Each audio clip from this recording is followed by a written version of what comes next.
Chapter 21. A sting dragged my consciousness back from oblivion.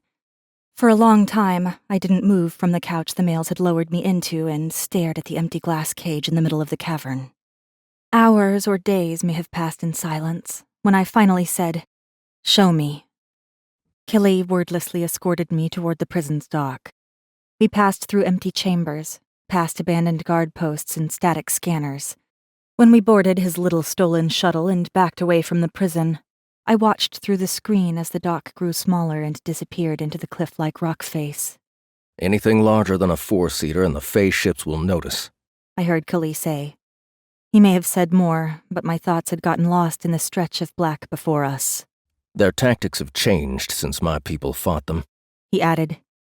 I half listened and let the pleasant drone of his voice smooth my frayed nerves. "I guess you already know their ships are organic?" he asked, but clearly didn't expect an answer as he continued. "They've evolved." I nodded. It was hardly surprising. If they could grow it, the Fae could manipulate it. Killy and I were both products of the Fae's genetic engineering, and Fairy was full of weird and wonderful creations, all built to serve the Fae. He talked more about how the ships had avoided Halow's deep space early warning systems, how much of it was Archon's doing. Nobody outside the Fae knew for sure, but when the Fae came, the people in Halow had been defenseless. Killy slowed the small vessel as we approached an area of sparkling debris.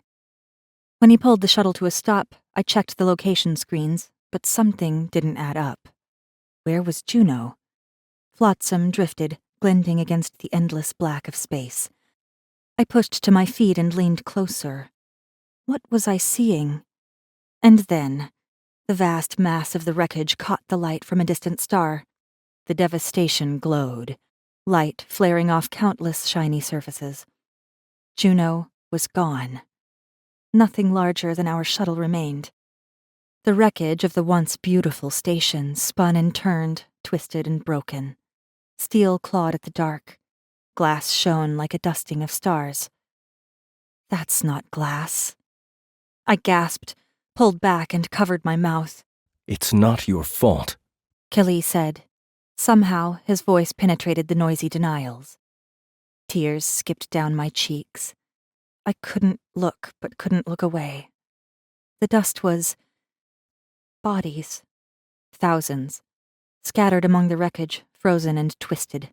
Adults, children. So many. If I had stopped Elodin, if I hadn't wavered, if I hadn't let his Fae charm undermine everything I knew about them, I should have killed him the first chance I had. My stupid demands to save Soda were ridiculous. I knew what he was. I knew what he was capable of. This was completely on me. "How many?" I whispered. "Does it matter?" "Yes." "On Point Juno, maybe." He wet his lips. 30,000.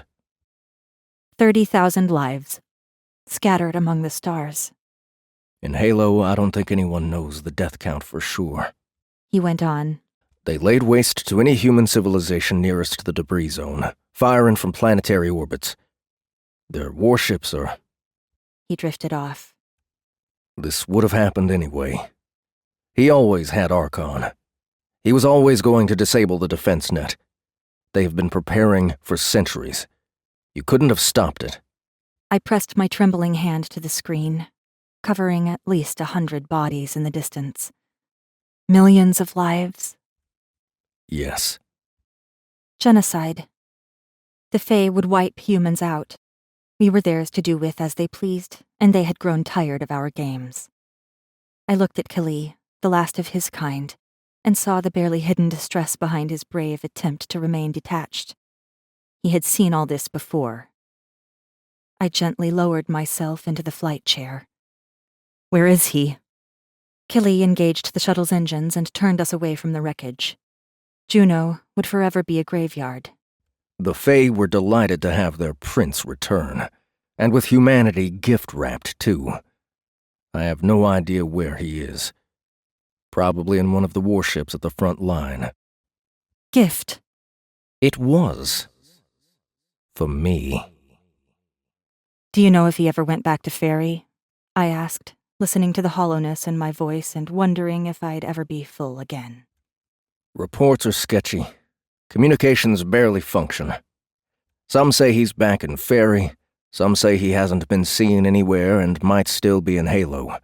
I haven't seen him since you threatened to kill yourself to keep me alive. I was bluffing. The words startled me. I didn't remember thinking them, but there they were, out and real. He tensed, hands pausing over the shuttle controls.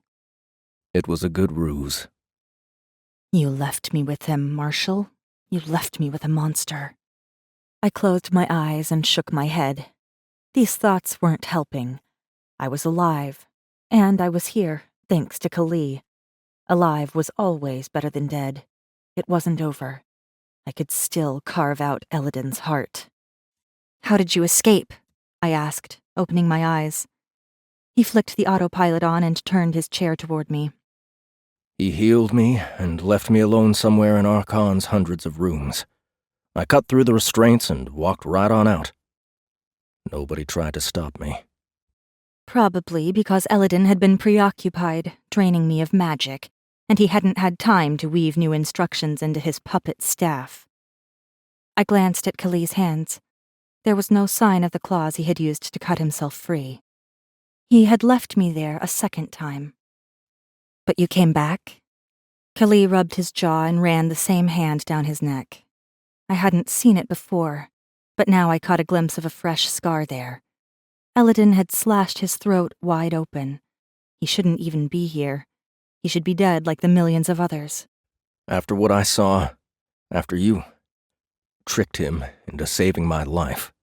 He bowed his head and took a few moments before looking up. I couldn't leave you there. Again. Leave me there again. Leave me to the whims of a fae who fucked with my mind for 9 whole months. You took Talon with you? I asked, shaking the thoughts away. It didn't matter. None of this mattered. I knew what I had to do now. Kali leaned forward, resting his elbows on his knees. He rubbed his hands together. I freed him in exchange for his help in getting you away from Archon. Why is he still with you? Kali looked me in the eye. He knows who you are. Figured it out the second he saw you. I suspect he wants something from you. Besides, I doubt he has anywhere to go. Talon didn't know me. He believed he did, just like Kali believed. He could go home, to Fairy. The Fae exiled him for rebelling. He can't go back to Fairy. How convenient. Kali caught the derision in my words and glowered. Centuries ago, I hunted him down in the debris zone. He was scavenging ancient tech and abandoned ships to stay alive. If he could go home, he would have long before then. There was more to it, something he wasn't telling me. But we both had secrets, and now was not the time to interrogate him. If he wanted to befriend his enemy, that was his mistake. And you're not concerned that he might want revenge for the years you kept him imprisoned? It's possible. Kali leaned back and shifted in the chair, sinking down a few inches. He propped his boots on the flight controls and cast his gaze out of the shuttle screen. Keeps things interesting. The marshal smiled. He's not a fighter. He lifted his hand and turned it in the light. His nails sharpened to points and grew out into claws. He knows I am. I admired the 5 half-moon-shaped claws, feeling the bite of instinctual fear. The marshal was useful. Elodin had surprised him, like the Fae had surprised me, but Kali had experience fighting the Fae, and he had a score to settle. I needed Marshal Kali. You can bind him, Kali suggested, raising an eyebrow as though the thought had just occurred to him. He flicked his hand, banishing the claws. He's already offered once. Talon had. He had submitted to me the first time we had met, but only to get himself out of the cage. You heard that? Not much gets by me. Kali's eyes turned shrewd. He offered to be yours. Agree, and he can't hurt you. Ever. Maybe, I mused. Part of me liked the idea. liked it enough to almost silence the concerns. But why would a fae willingly submit to a Saru? They wouldn't. I'd already had my beliefs turned upside down. I wasn't sure I could ever trust Talon, even if he was bound to me. He's useful, Killy added, echoing my thoughts. The marshal twisted, angling himself once again toward me. He leaned forward, bringing himself closer. There are pockets of resistance out there. I've contacted a few. Right now, the human population is trying to stay alive, but when the dust settles, they'll fight back. They're humans. It's what they do. We can help. We? Me, Talon, and you. Perhaps once I may have believed it, but I was a ghost, wasn't I? What can I do? Killy's stare darkened. I can't imagine what he did to you. But I know what you were like before. We only met a few times, but you were something, Kesh. You had a spark. You know the Fae and how their system works. You wanted to get your friend back and you wouldn't have stopped until you found him. You were brave enough to go up against Eladin, even knowing what he was. In the end, my so-called bravery hadn't mattered. You have Talon. He's Fae. The people won't listen to him. You look human. Until they see me fight. What are you asking of me, Marshal? I've seen the Fae ruin worlds. I can't sit back and watch it happen again. We can do something. Enthusiasm and hope brightened his green eyes. Not yet, I know that, but... will you think on it? I looked into the Marshal's hope-filled gaze and searched inside myself for the spark he'd mentioned, for any sign that I cared enough to help. But all I found was the yawning emptiness that threatened to pull me down and bury me. He took everything, I said. He stole it all. My past, my mind, my purpose. The only thing I know for sure is that I don't save people, Killy. I kill them. The Marshal turned his chair to face the screen and lifted his hand, propping his fingers against his temple, half hiding his face. The words hurt him, but whatever hope he had was wasted on me. He closed his eyes and kept them closed for a second or two too long. I had disappointed him, and I couldn't find it in myself to care. Chapter 22. Get up. I blinked lazily at the Marshal. His grimace spoke volumes. I had fallen into the dreams. It was easier there. Nothing made any sense in reality, and it hurt. Everywhere I looked, it hurt. Dreams didn't hurt. Compared to the new world, dreams were old friends that didn't die, unlike real ones. Killy grabbed my wrist and hauled me off the couch. My knees hit the floor. Pain sparked. Hey! Killy! Talon's lashing reprimand startled Killy and me. The Marshal let go and whirled away, sinking his hands through his hair and holding them there. He left the chamber. The slam of the door shook my bones. What did I do? I asked Talon. He turned his attention to the book in his hand and turned a page. It's what you didn't do. When Killy returned some time later, he wore a loose sweatshirt that was damp enough for the fabric to cling to his chest in places. He tossed a coiled leather whip to the floor. Pick it up. Who was he to order me? Why? Pick it up! I glanced at Talon, but while the Fae had stilled, he kept his eyes on the book. I wouldn't be getting help from him. Planting my bare feet on the floor, I eyed the whip and then Killy. I don't want to. Killy came at me, aggression driving his strides. He snatched the whip off the floor and shoved it against my chest. When he let go, the whip fell into my lap. Come with me. He glared through me, daring me to defy him. I said, I don't want to. He pressed his lips together, making them white. You know what I don't want to be doing? Babysitting your lazy ass. Now get up! A low warning growl sounded, but it wasn't Killy's. Talon's eyes blazed over the rim of his book. Shut it, Faye! Killy snapped. She's not ready. Talon set his book down and rose to his feet. I remembered Killy's words about the Fae not being a fighter, but he looked as though he might give it a try. What was going on here? Talon stepped forward and Khalil's entire body stilled. His green eyes hardened, and the man worked his jaw, likely making room for those sharp teeth. Oh no. I picked up the whip. I have it! Okay! I have the damn thing. Now what? Good. Khalil turned, ignored Talon's watchful glare, and left the chamber, leaving the door open. You don't have to go, Talon said. What is he asking exactly? Talon swept a hand toward the door, inviting me to follow the marshal. I expected him to follow and spent so much time looking behind me for the Fae that I didn't realize where I was heading until I stood in an open space. Padding cushioned the floors and walls. I wasn't even sure I wanted to know what this room had been used for. Khalil stood at its center. He beckoned me forward. I stopped a few steps from him, not daring to get any closer. Try to strike me with the whip. He jumped on the balls of his feet and curled his fingers, urging me on. Come on, messenger. You're just the messenger. I flinched. Look at me, he ordered. I did. His damp hair curled a little at its ends, licking at his cheek, jaw, and over his right eye. His lips were tight, revealing the tips of sharp teeth. Hit me. I dropped the tail end of the whip and tested the weight of the grip in my hand. I'd learned to use a whip with one just like it. I'd stolen it from Dagnu. He had dealt me exactly 15 lashes when he discovered it in my cell. It had been worth it. With every lash, I knew I had won. Where had Khalil gotten this one? Did he know whips just like it were used on Saru? I flicked the tail, letting it lick across the dusty padded floor. Wraithmaker, Khalil growled. There was nothing nice on his face. None of the patience or compassion I'd seen in him. His beast lurked there now.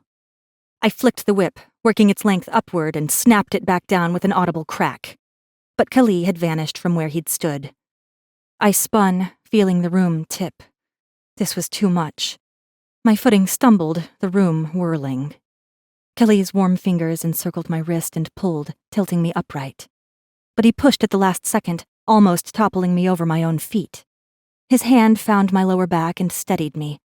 I twisted, trying to fix him in my sights so I could at least see him coming, but all I saw was a blur.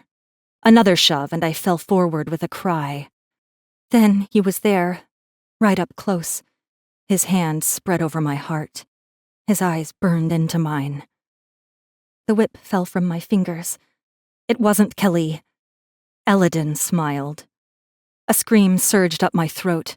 It echoed in my ears and in my head. It's not real. Eladin's lips moved, but the voice was Khalil's. It didn't matter. I was already falling. Fight, Kesh. Look at me. See me. I shook my head, dropped to my knees, and curled into a ball. I told you. Talon's smooth voice held all the smug confidence of the Fae. Hearing it broke my heart into 1,000 pieces, creating countless jagged shards, and I felt the edge of every single one. I felt the burn, each one igniting a spark of fury. My fingers closed around the whip. It will take years. We don't have that long. Years? He knew everything, didn't he? Knew it all, like they all did. Damn it, Talon, I don't need to hear— The whip felt right in my hand. It felt like a part of me, an extension of my will. I snapped it around me and cracked the tail inches from Talon's face. The Fae hissed and hunched low, adopting a fighting stance. Khalil had said Talon didn't know how to fight. The Fae knew how to react, at least. I was on my knees, moving automatically, circling and thrashing the whip in a protective barrier. Talon ducked, but I hadn't been going for his head. The whip snarled around his wrist. I pulled him off balance and flicked the whip around his neck. I would snap that smooth neck of his. His elbow jabbed me in the gut. Air whooshed out of me, doubling me over. I fell forward, into him. The Fae twisted and threw me onto my back. I hit the floor and the frenzy ended. The whole attack couldn't have lasted more than 2 seconds. The sound of my hurried breathing grew louder, as did the pounding of my heart. I turned my head a little and saw the 2 males. Khalil smiled. Talon rubbed at the raw marks around his neck and eyed me warily. It worked, Khalil said, triumphantly. He slapped Talon on the back, hard enough for the Fae to flinch. She just needed to kick the shit out of you, not me. Chapter 23. Every day I fought them, and every day I saw less of Eladin. Muscle formed where it had wasted away. I jogged the prison circuit with Talon, who held back for my benefit, and did my best to wrap my whip around Kali. At first, the pair were careful, afraid I might break. And in the beginning, I did. But as the weeks wore on, the laughter in my head faded. My body healed faster than my mind, until I almost looked like Kesh Lasota again. On the inside, I was a mess. I continued to need Kali's daily injections to stop me from falling back into a stupor, and at times, the dreams called to me, whispering in my ear in different voices the way Eladin had. But I had enough control to function, to think, to consider how I might get close to Eladin, close enough to carve him open. To distract my thoughts, Kali brought me disused tech from around the prison, parts and pieces with which I crafted new comms. We tried them from one end of the prison to the other, through miles of rock, and this time they worked. Slowly, carefully, I became almost whole again. All right. Today, I want to try something new. Kali was saying as he walked away, bare feet padding across the mats. He raised his hands and pulled his hair back into a stubby ponytail. While he sauntered away, thinking I was still warming up, I figured it would take 3 long strides to reach him, and if I launched my attack from the right, I might have time to get the whip in before he could fully turn. He always turned to his right. I knew he was fast. Too damn fast to beat in a straight fight. I had to cheat. He was still talking when I sprang off my back foot, swung the whip, and veered in from the right. He twisted, right shoulder first, exactly like I knew he would, giving me a few extra microseconds. The whip sailed overhead. Kali saw and twisted into a crouch, but he kept on going, dropping into a roll I hadn't expected. The marshal was too low. I tried to adjust, to skip away, but he caught my ankle. I was going down, but I could salvage it. Dropping my shoulder, I fell into the unfolding disaster, corrected the flailing whip, and lashed out. I hit the mats on my back with an oomph. The whip cracked. Kali hissed. His knee came down, pinning my wrist and whip to the floor. Good, he admitted. Blood welled from the cut marking his cheek. I arched an eyebrow. Did he think the Wraithmaker would give up so easily? Sinking my hand into the pocket of my jogging pants, I pulled out 3 tiny silver balls and tossed them into the air.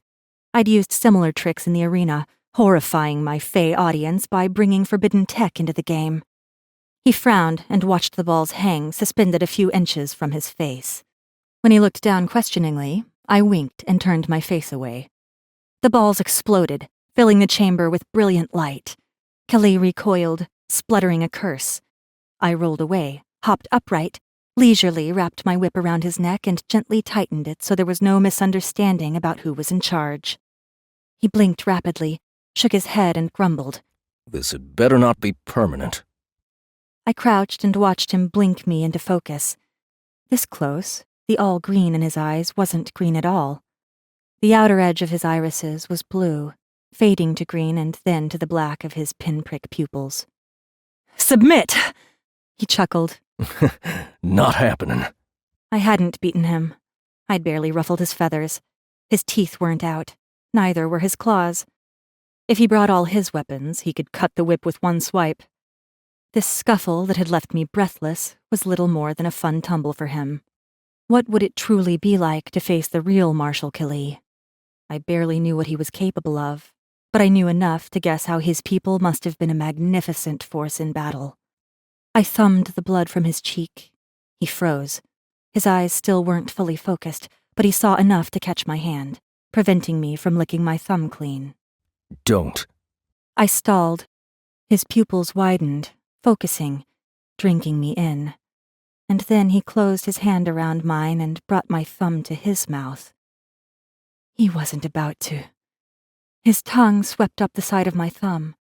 I watched, entranced by the strangeness of having a man's tongue lick across my skin.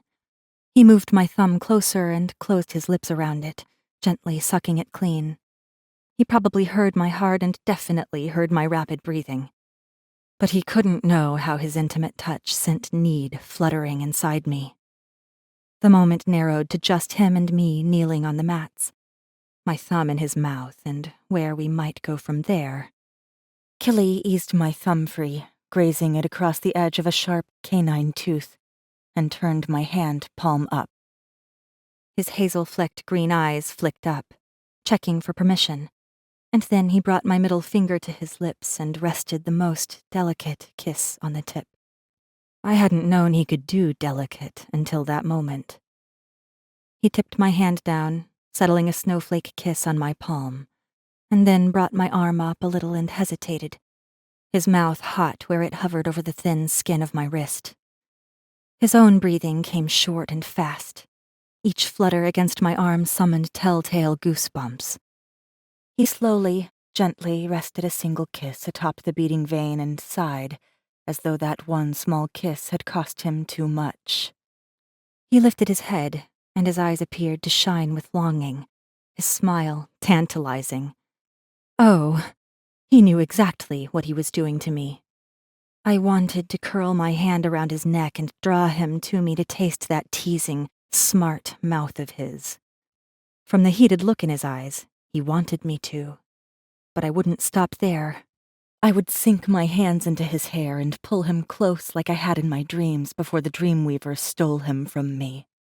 Every time. But this would be real. He was on his knees, and in this moment, he was mine. Maybe this was a dream?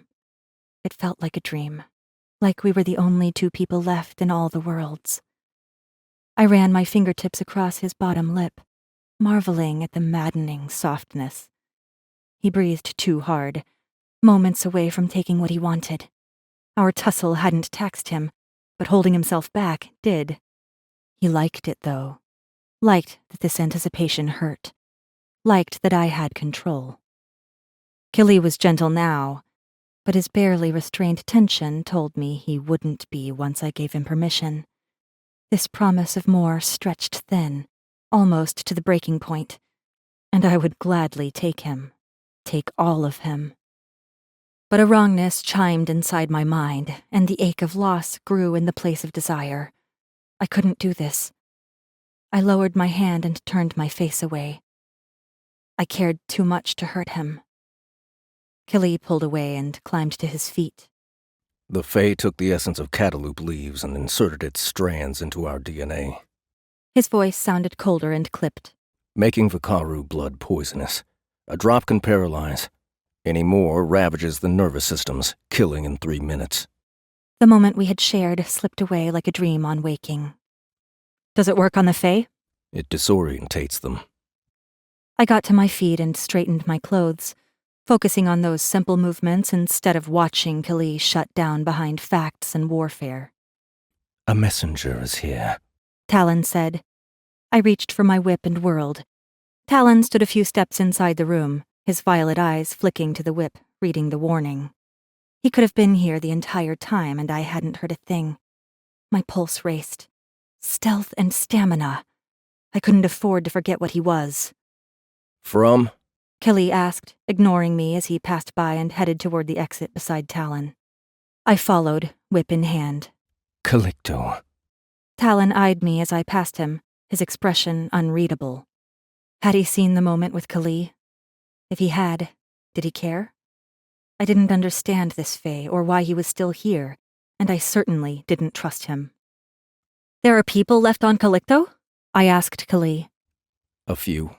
The marshal replied, striding ahead. A new shuttle had docked next to Killy's rover, this one just as small, but it looked as though it had been strung together with little more than glue and tape. A young woman waited inside the airlock. A shock of red hair cut shorter at one side framed a pale, round face dashed with freckles. She spotted the three of us through the airlock window, her gaze lingering on Killy. It's Natalie. Let her in. Killy said. Talon obliged, opening the airlock. Air hissed as the door retracted, and out stepped Natalie. Marshal, she acknowledged. Natalie? He held out his hand. Natalie's blue eyes read me and Talon in an instant. Whatever she thought of us, she kept it all hidden behind an icy, stoic mask. She shook Killy's hand, adding a familiar squeeze before letting go. Is there somewhere we can go and speak in private? Killy nodded. Sure. To Talon and me, he said, I'll meet you by the cage. Talon struggled to repress his snarl at the marshal's dismissal. He wasn't the only one. I watched Kelly escort Natalie along the dock and into the prison. Before disappearing inside, he touched her shoulder and leaned in, speaking too quietly for me to hear. What did he say? I asked Talon, once the door had closed behind the pair. That he has missed her. A stab of jealousy struck low, but I quickly dismissed it. He wasn't alone, and that was good. He would need a friend for what was to come. I left Talon behind and changed out of my sweats and into clean pants and a turtleneck top, making sure to cover all incriminating Fae marks. Just because Kelly knew her, it didn't mean she wouldn't lose her mind over seeing warfae marks on a stranger. Leaving the chamber, I considered how this prison had been my sanctuary. As cold and hard a place as it was, I had come to consider it safe. It was Kelly's and Talon's refuge, and mine. I'd gotten used to it being me, the marshal, and the Fae. Natalie's presence jeopardized that. She brought reality in from the outside worlds, and I wasn't sure if I was ready. Talon was already in the kitchen area, cooking. He liked to dabble in the kitchen and had cooked up some excellent feasts with the dull prison supplies available. He had changed out of his instantly recognizable Fae leathers and into more human dark trousers and a dark purple dress shirt. He made no attempt to hide the pointed tips of his ears and had braided some of his silvery hair at both sides, deliberately displaying his Fae-ness. The rest of his hair fell loose down his back, all the way to his ass. A toned ass that the black pants neatly shaped. I caught my gaze lingering and veered away, wandering the chamber instead. Kelly's intimate kisses had fired up my blood, reminding me what it felt like to be touched by a male, to be longed for. But all those needs and wants were tangled up with Elodin's mindfuck and my own human weaknesses. I came to Talon's cot and stopped at his stack of books. You may take a look if you wish. He didn't look up from his sizzling pans, but his Fae senses knew exactly where I stood in the room. Up close, I could see the books were all old human titles. I had assumed he was reading Fae books. How did you get these? I picked up the book he had been favoring lately and opened it where he had left his bookmark. Kelly brought them. Kelly had brought him books in prison? My first impulse was to ask why, but I managed to keep the question to myself. Kelly had likely pitied the Fae. I already knew the marshal had visited Talon often. Gifts just showed that Kelly had a heart, even when it came to his enemy. I flipped the book over. The cover was dark and faded, but I could make out the title. I wasn't familiar with the language, but I took a guess at sounding it out. Yule? Kelly thought it amusing. Why? There it was. I couldn't help it. Kelly and Talon's relationship didn't fit with what I knew about them. They should be at each other's throats, not living together in relative harmony. You'll have to ask Kelly. Ask Kelly, right. He always deferred to the marshal. I set the book back down and scanned the spines. I had never read a physical book before. Would you like to read one? I glanced across the room, expecting him to be watching, but he concentrated on cooking and retrieved some plates from a cupboard. Talon wasn't like any Fae I had ever met before. The families had slaves, Saru, to run their houses. How did he know how to cook? He could fight. I'd seen evidence of that when he had defended himself, but he preferred to run and read and watch. They're written in an archaic language, he said. I can teach you to read it if you like. I picked up a small paperback, its cover torn and text faded. The picture on the front depicted an earthen bird with black wings. Carrying it to Talon, I showed him the title. He nodded. I think you'll enjoy that one. And went back to his bubbling sauces. Thank you. And I meant it. The old relics were precious, yet he trusted me with one. I was curious enough to spend time with the Fae to decipher the words. Let's eat, Kelly said as he and Natalie entered. We don't have water, but we have a concoction of syrup and barley Talon mixed together from the stores. Kelly brought with him his smiles and jovial persona. This is some place you've got here, Natalie remarked, her gaze falling to the massive glass cage. Shit, all this prison for one prisoner? Who did they keep in there? Talon set her plate down in front of her, rattling it against the tabletop. He caught my eye, and we shared a moment. I wasn't sure what kind of moment, but a mutual something. Distrust, maybe? He didn't like her. I had to agree. "This isn't poisoned, is it, Faye?" she asked, making it sound light-hearted, but there was a sharpened jab in there, too. Talon wasn't laughing. If I wanted to kill you, human, I wouldn't waste good poison when I could merely break your neck. He flicked his fingers. Like that. Natalie paled. Talon? Kelly growled. Inappropriate laughter almost burst free. I cleared my throat and caught Talon's eye. The Fae's mouth ticked up at one corner, only known to me. Ignore him, Kelly suggested. He doesn't get out much. Uh-huh. Natalie tasted her meal, side-eyeing Talon. Damn, Faye. This is good food. We don't have much in the mines, and what we do have tastes like salt. Everything tastes like salt down in the shafts. Even the air. How long can you hold out? Kelly asked. He sat close beside her and tucked into his dish.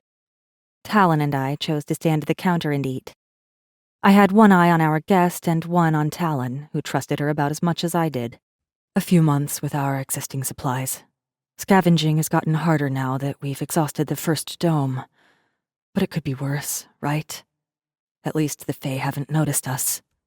And your air? Kelly asked. The mines were always closed circuits. The filters will work as long as the geothermal pumps are running. She fell silent while eating, and then added, eyes brightening. There's one thing we have that will make you jealous. Go on. Kelly smiled, and it reached his eyes. He knew this woman well. There were none of the guarded sideways glances he gave me. We have so much water, we have to drain it out of the shafts or drown in it. She laughed. The fucking irony, right? We're millionaires and nobody gives a shit because there's nobody left to care. Her laughter twisted into a harder, bitter sound and slowly died. Echoes of it around the chamber soon followed. I poked at my food with my fork, no longer hungry. The silence grew, each of them lost in their own thoughts. I hadn't been there when it happened, when the Fae came. I hadn't seen the first wave or heard the screams or fled for my life. I had been dreaming the whole time, trapped in another world entirely.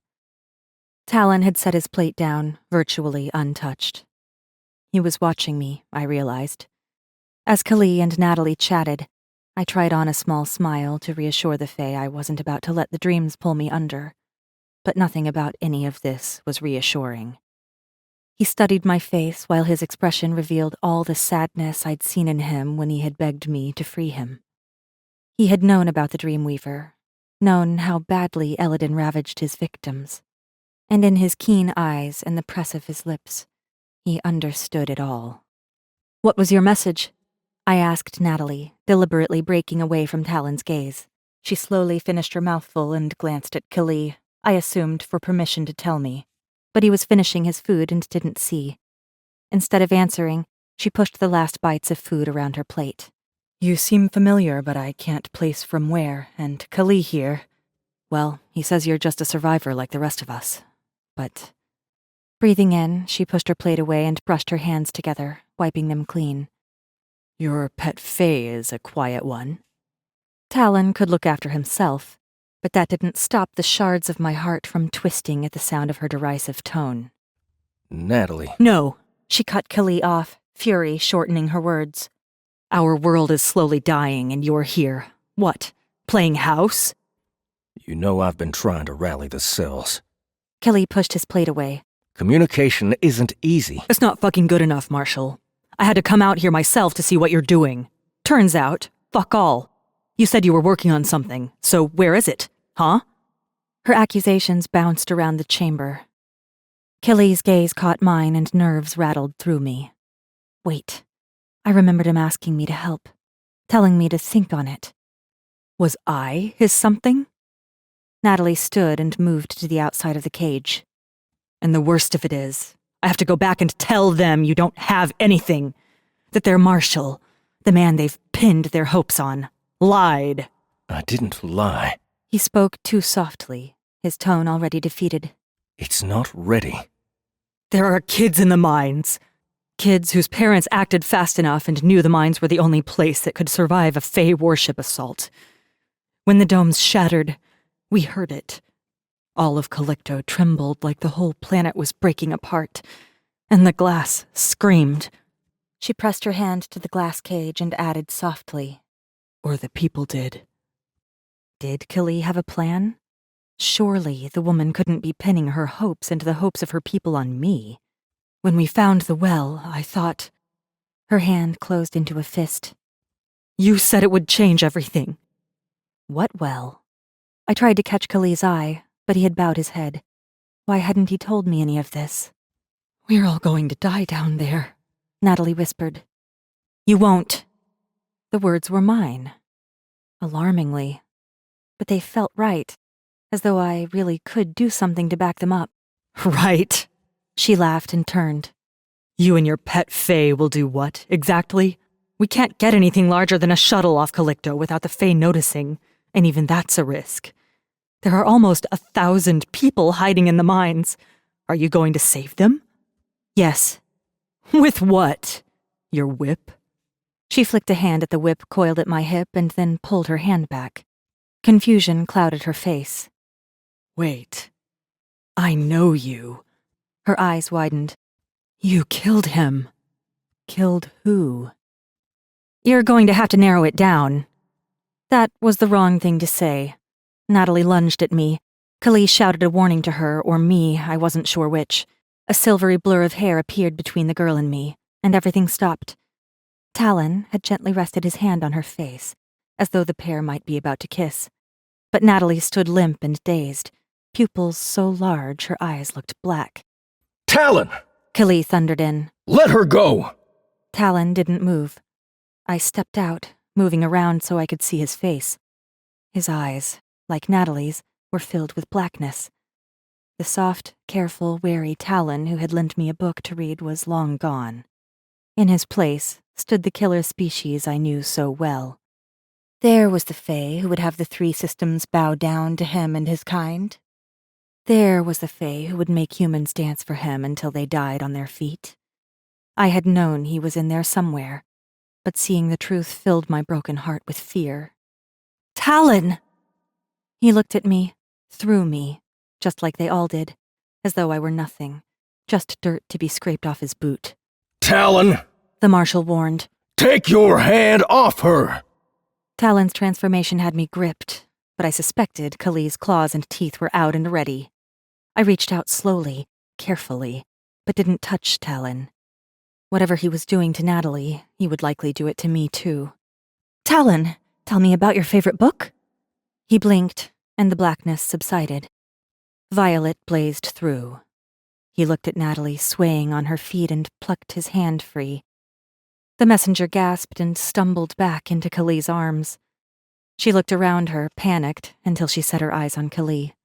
"What the—" Talon turned away, barely registering that anything out of the ordinary had happened. What had happened? Killy wrapped his arms around the trembling, dazed Natalie and took her out of the chamber, leaving me alone with Talon. Fluttering fear tried to pull me away. I knew he was dangerous. They were all dangerous. But somewhere, in all the times we had jogged the prison circuit together, in the moments I'd caught him watching me and when I'd watched him, I'd allowed myself to believe he was different. Talon came back with a book in his hand. He held it out. "This is my favorite," he said, oblivious to the pain he had caused Natalie. I looked down, forgetting for a moment what I'd asked him. Right, his favorite book. It had worked, bringing him out of his trance, but now that I had seen something of the monster inside, I wasn't sure I could ever look at him again without seeing Faye. "She had been about to attack you," he explained. I swallowed and looked up into his normal eyes and saw something like hope in them. I took a step away, and the hope faded. He was Faye, and this prison was his for a reason. "What did you do to her?" "She intended to hurt you." "What did you do, Talon?" He clutched the book against his chest and locked his sights on my scowl. "I was protecting you." I backed up another step, and he noticed but didn't move. I could never trust him or believe his words. Kelly had once told me that words were all the weapons Talon had left. That was before the marshal had freed him. Now he had plenty of weapons at his disposal. "What did you do?" I asked again. I tempered her emotions. He had made her feel something else. Dread undermined everything I had built up. Right now, he could be manipulating me. I was human, Saru, and he could twist me around his little finger without me knowing. "When we first met here, in this room." My voice trembled. I swallowed and hoped when I next spoke it sounded stronger, because what I was about to do would have consequences for us both. "You said if I let you out, you would serve me. Do this one thing and I will be yours." Those words are mine. Yes. A muscle in his jaw ticked. "Talon, I can't ever trust you. Do you understand?" He stared back, immovable, emotionless. "What you did to that woman, I'm guessing you've hurt people like her many times. You're Fae. It's in your nature to twist lesser beings to your whims." Of course he had. He was hundreds of years old. The Talon standing in front of me was a product of fairy, and in fairy, everything was seductive and beautiful so that you bled your life away while begging for more. Yes. He hissed. It is my nature, and I have hurt many. He narrowed his eyes and looked at me side on. There was the threat again. It had always been there, buried under his quiet pauses and watchful glances. Talon was more dangerous than Kali. He was the snake in the grass, the killer you never saw coming. "You can't help what you are." I steeled myself for what was to come. "But I can help you. Do you know what I'm asking?" He nodded once and dropped to one knee. He didn't have to do this. I wasn't forcing him. He could leave, take one of the shuttles and go. He was a creature made to manipulate, made to rule all other species. But now he offered himself to me. He wanted this because he knew there was no other way forward for us. He closed his right hand into a fist and pressed it over his heart, just as I had done with Eladin. The Saru had been ruled by the Fae for thousands of years, but now a Fae knelt to a Saru. It shouldn't happen, not in this multiverse, but it was happening. "Do you submit?" I asked. I do. He bowed his head. I am yours. I will always be yours. Magic flooded the room, rich with the scents of jasmine and honeysuckle, old scents from an ancient world. His words held a power I hadn't expected, but I felt them, felt their touch wrap around me, lick across my human skin and sink inside. Pleasure spilled through me, arching my back and briefly silencing all thought, all fear. It rolled on, sinking to my human core and knotting tight. I staggered, reeling from the embrace. The threads of the binding tightened, combining with my humanity. Heat strummed through me, heat and power and desire, until in one sudden compounded moment, it snapped. The chamber came back into startling focus. Tingles danced across my skin and tiny sparks traced my tattoos, leaving needle-like shivers behind. I blinked, breathless. Somehow I'd stayed on my feet, which seemed like an enormous triumph. Kneeling, Talon looked up, almost composed. Almost. The hand pressed over his heart trembled, and his breaths came in short and sharp between parted lips.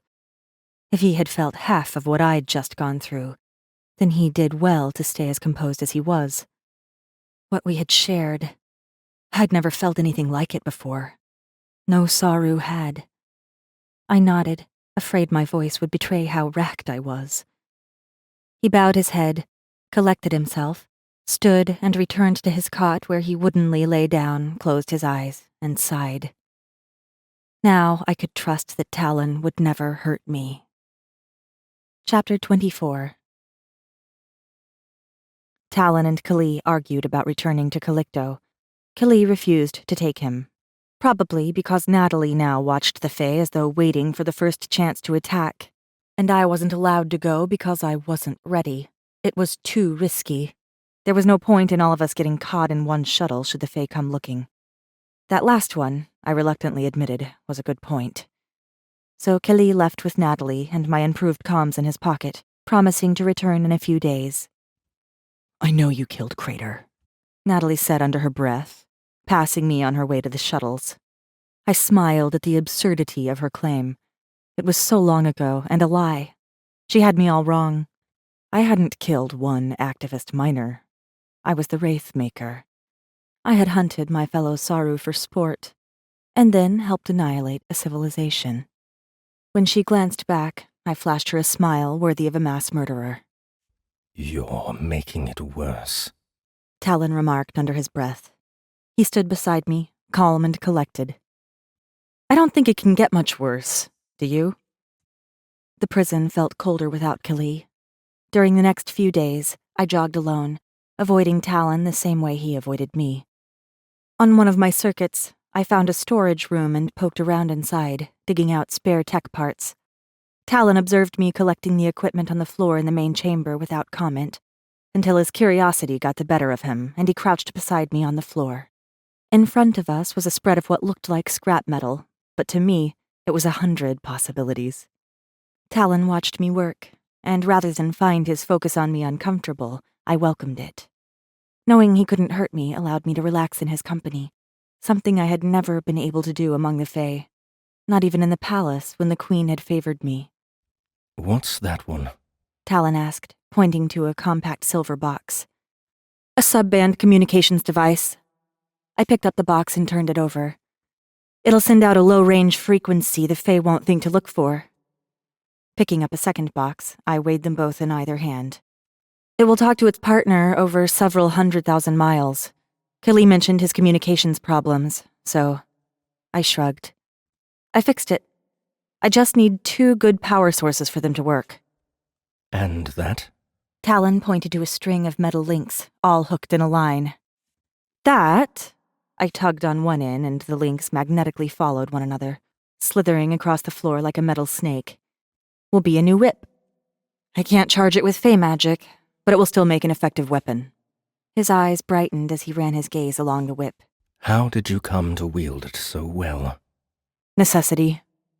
He looked up and, likely, imagined all the things a Saru had to do to survive. His ideas probably only came half as close to the reality.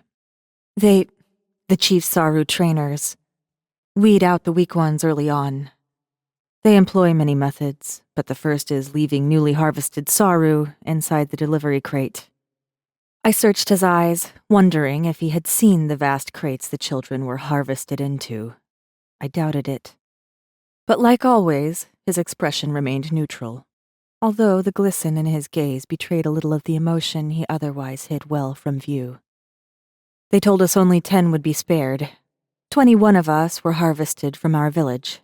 10 left the crate. I strangled one with his belt and kicked another in the face until she stopped moving." Talon looked away, thinking I wouldn't see him flinch. "How do you not despise me for what I am?" "Everything would be so much easier if I did." "Saru don't despise the Fae. We can't afford to. Our villages, our homes, our food, it all belongs to Fairy. We understand that. We don't hate you. We love you. Without the Fae, there are no Saru." I ran my hand along the whip's metal links. The words had been bred into me, into Saru life.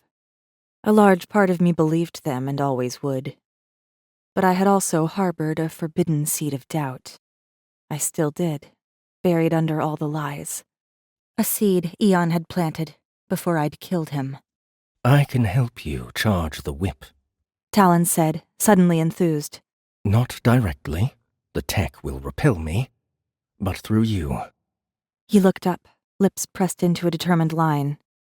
Through our bond." "You would share your magic with a Saru?" "Yes.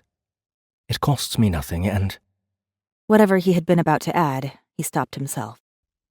"It can help you." A flutter of excitement brought a smile to my lips. Ever since Elodin had taken his mother's magic, I'd felt as though a piece of me had been stripped away. The thought of having that back, or at least something like it. Will it hurt you? I don't want— No, His lips curved. I can show you if you like. He lifted his hand. Liquid golden swirls spiraled around his fingers. The humanity in me immediately reacted, spilling want and need through my veins. The desire wasn't something I could stop, but its sudden appearance reminded me how Talon wasn't without his weapons. I pulled back and shut down. No, I don't think so. He frowned, puzzled. I won't hurt you. I know. I touched my hand to my chest and felt the fearful flutter against my ribs. He took Mab's magic from me. From inside. I remembered the terrible pulling and how every second had dragged like hours as he drained me. I don't want to have it only for it to be taken away again. I assumed as much. Talon lowered his hand and considered my words during one of his thoughtful silences. His gaze roamed over the tech scattered around us. What you do, it's a talent, Kesh. You should be proud. Proud? I did what I did to survive. Why would I be proud of necessity? I wasn't proud of killing my fellow Saru, and I wasn't proud of what I had become or what necessity had made me. No, that was a lie. I had survived. I was proud of that. I have lived a very long time, and all of this. He gestured at my tech experiments. I don't understand human tech. I resist it, endure its endless gnawing on my senses. But that is all. But you shape it and control it. You create where nothing was there before. Tech is your magic. It's fascinating. You're fascinating.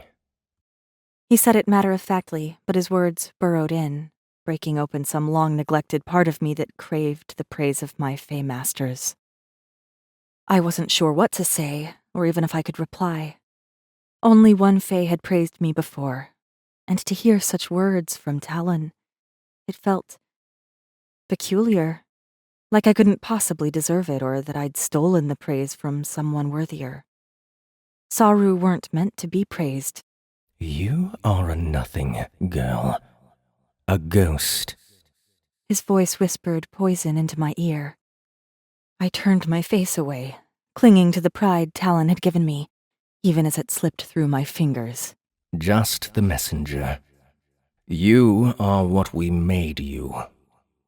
I was falling, the dreams clamoring for me.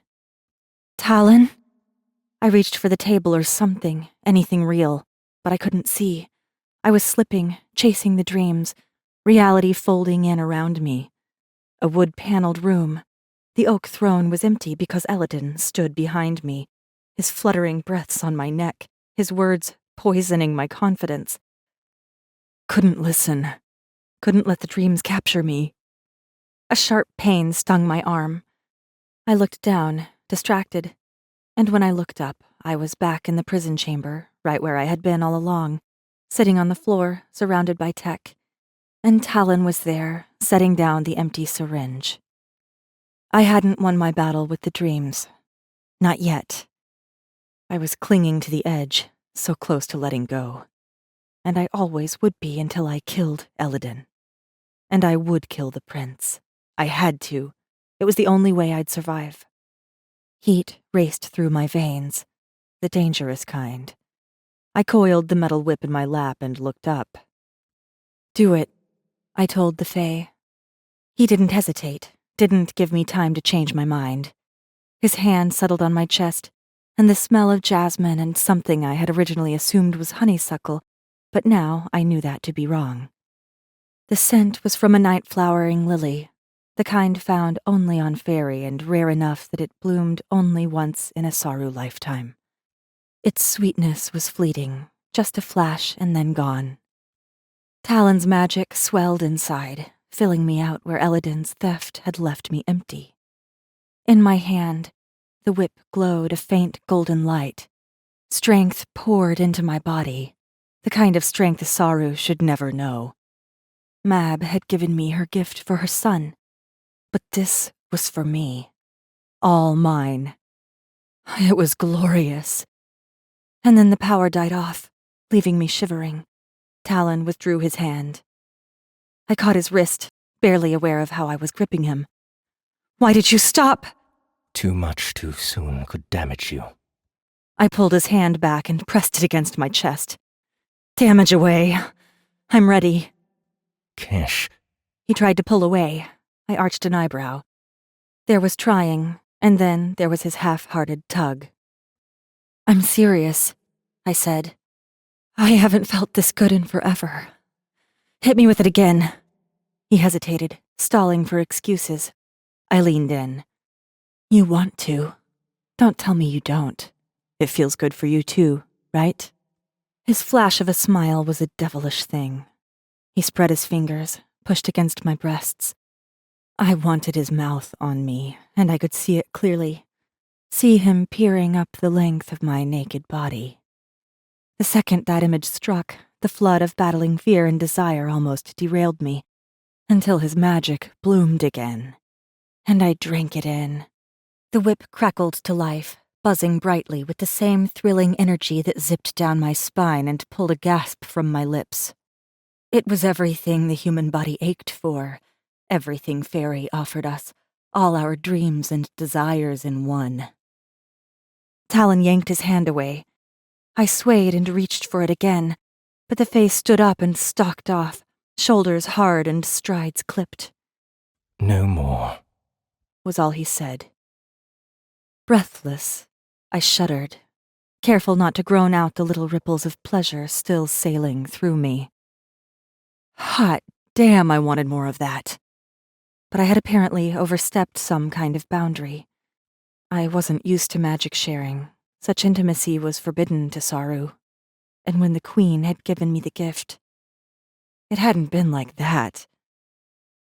Heat warmed my face, and a familiar shame weighed on my back. I'd taken something I didn't deserve. Something illicit.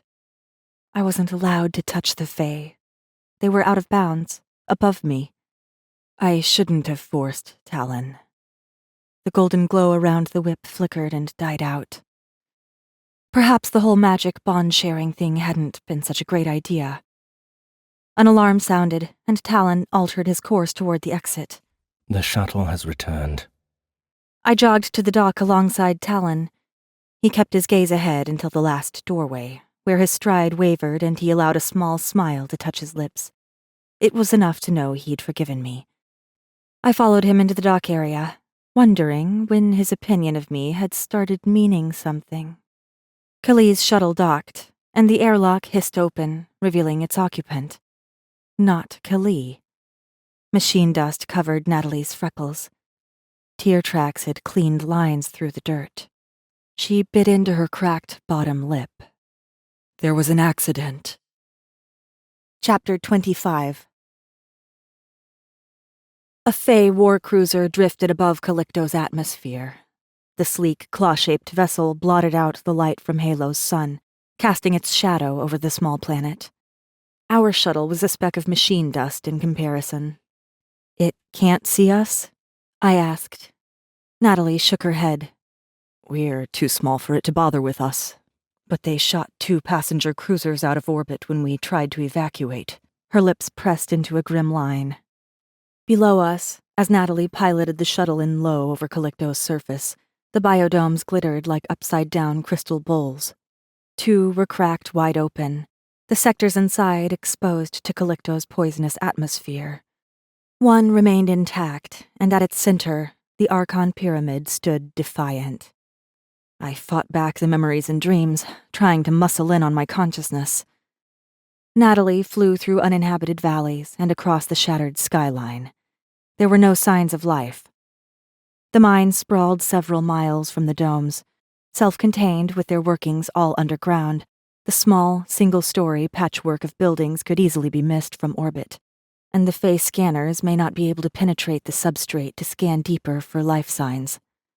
Or they simply didn't care about the few remaining survivors. As we circled in, it was clear something had taken a chunk out of the miners' complex, opening some of the tunnels and shafts to Calicto's atmosphere. Natalie docked the shuttle and opened the shuttle doors. "I'll be back soon," I told Talon. We had agreed he wasn't to leave the shuttle. His reception among the remaining human population wouldn't likely be a good one. He flicked his hood up, hiding his distinctive ears and hair, and nodded grimly. 3 hours. His tone made it clear this wasn't negotiable. "They're in the NIM sector," Natalie said, opening the second airlock and stepping outside.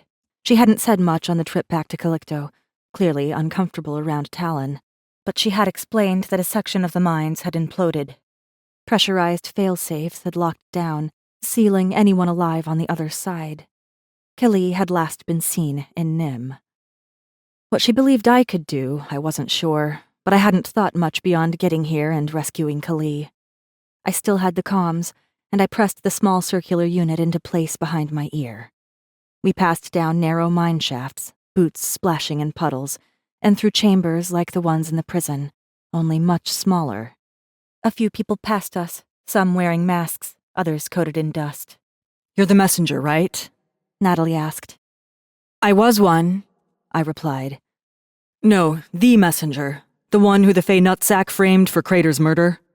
Killy must have told her the truth. What else had he told her? How I'd been out of my mind and lost to the dreams while her people fought for survival? "I was her." She screwed up her nose. "Was it you or not? Because he said you're something special, and we need special right now." "It was me. It is me," I corrected. "I'll do what I can." Special? Damn it, Kali. He should never have built me up. What in the fresh fairy hells had he been thinking? "Guess the bounty means shit now, huh?" Natalie mused, gripping a guardrail and splashing ahead. I'd forgotten about the fortune on my head. Well, since the Fey nutsack was the one paying the bounty, the only reward would probably have been a quick trip to a hole in the ground. If lucky. We marched on, weaving between rubble and around cracks in the floor. "You know why he killed Crater, right?" Natalie asked, tossing the question over her shoulder. "No idea." Elodin had never told me. "Crater and his team were drilling into uncharted ground, because they're idiots and never knew when to keep their heads down and do as they're told." Her voice echoed ahead, joining the mumbling of other voices. "He had some kind of grand idea to lead a rebellion. They were looking for water to fund his crusade." "What did they find?" "The well." Natalie's eyes crinkled above her mask. "The motherlode of magic, off the fucking charts, with Archon's foundations drilled right into it. Crater reported it. Next day, him, his drilling team, and the marshal he reported to were dead."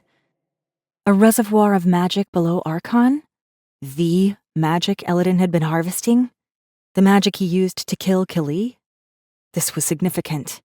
Elodin wouldn't abandon a find like that. Was that why the war cruiser was sitting in orbit? "Is it still there? Untapped?" She snorted. "You don't think Archon surviving in the middle of all this devastation was luck, do you? The Archon buildings are all intact. No people, we checked. I guess the magic it's sitting on is too." A source of natural Fey magic outside of Fairy? I eyed the jagged cracks in the tunnel walls with concern. The magic was nearby, and the Fey lingered in orbit. This didn't feel right. "Who else knows about this?" "Only a few of us, but Kali said you would want to know." He was right. A line of men and women cleared debris from the tunnel ahead. Their murmurs grew louder as we drew nearer. I couldn't shake the image of the hulking war cruiser sitting in orbit. Waiting. For what? "Natalie, are you sure this was an accident?"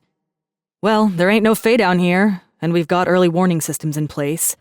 No landing craft or missiles came from the cruiser, if that's what you're getting at. Maybe it was an accident, maybe not.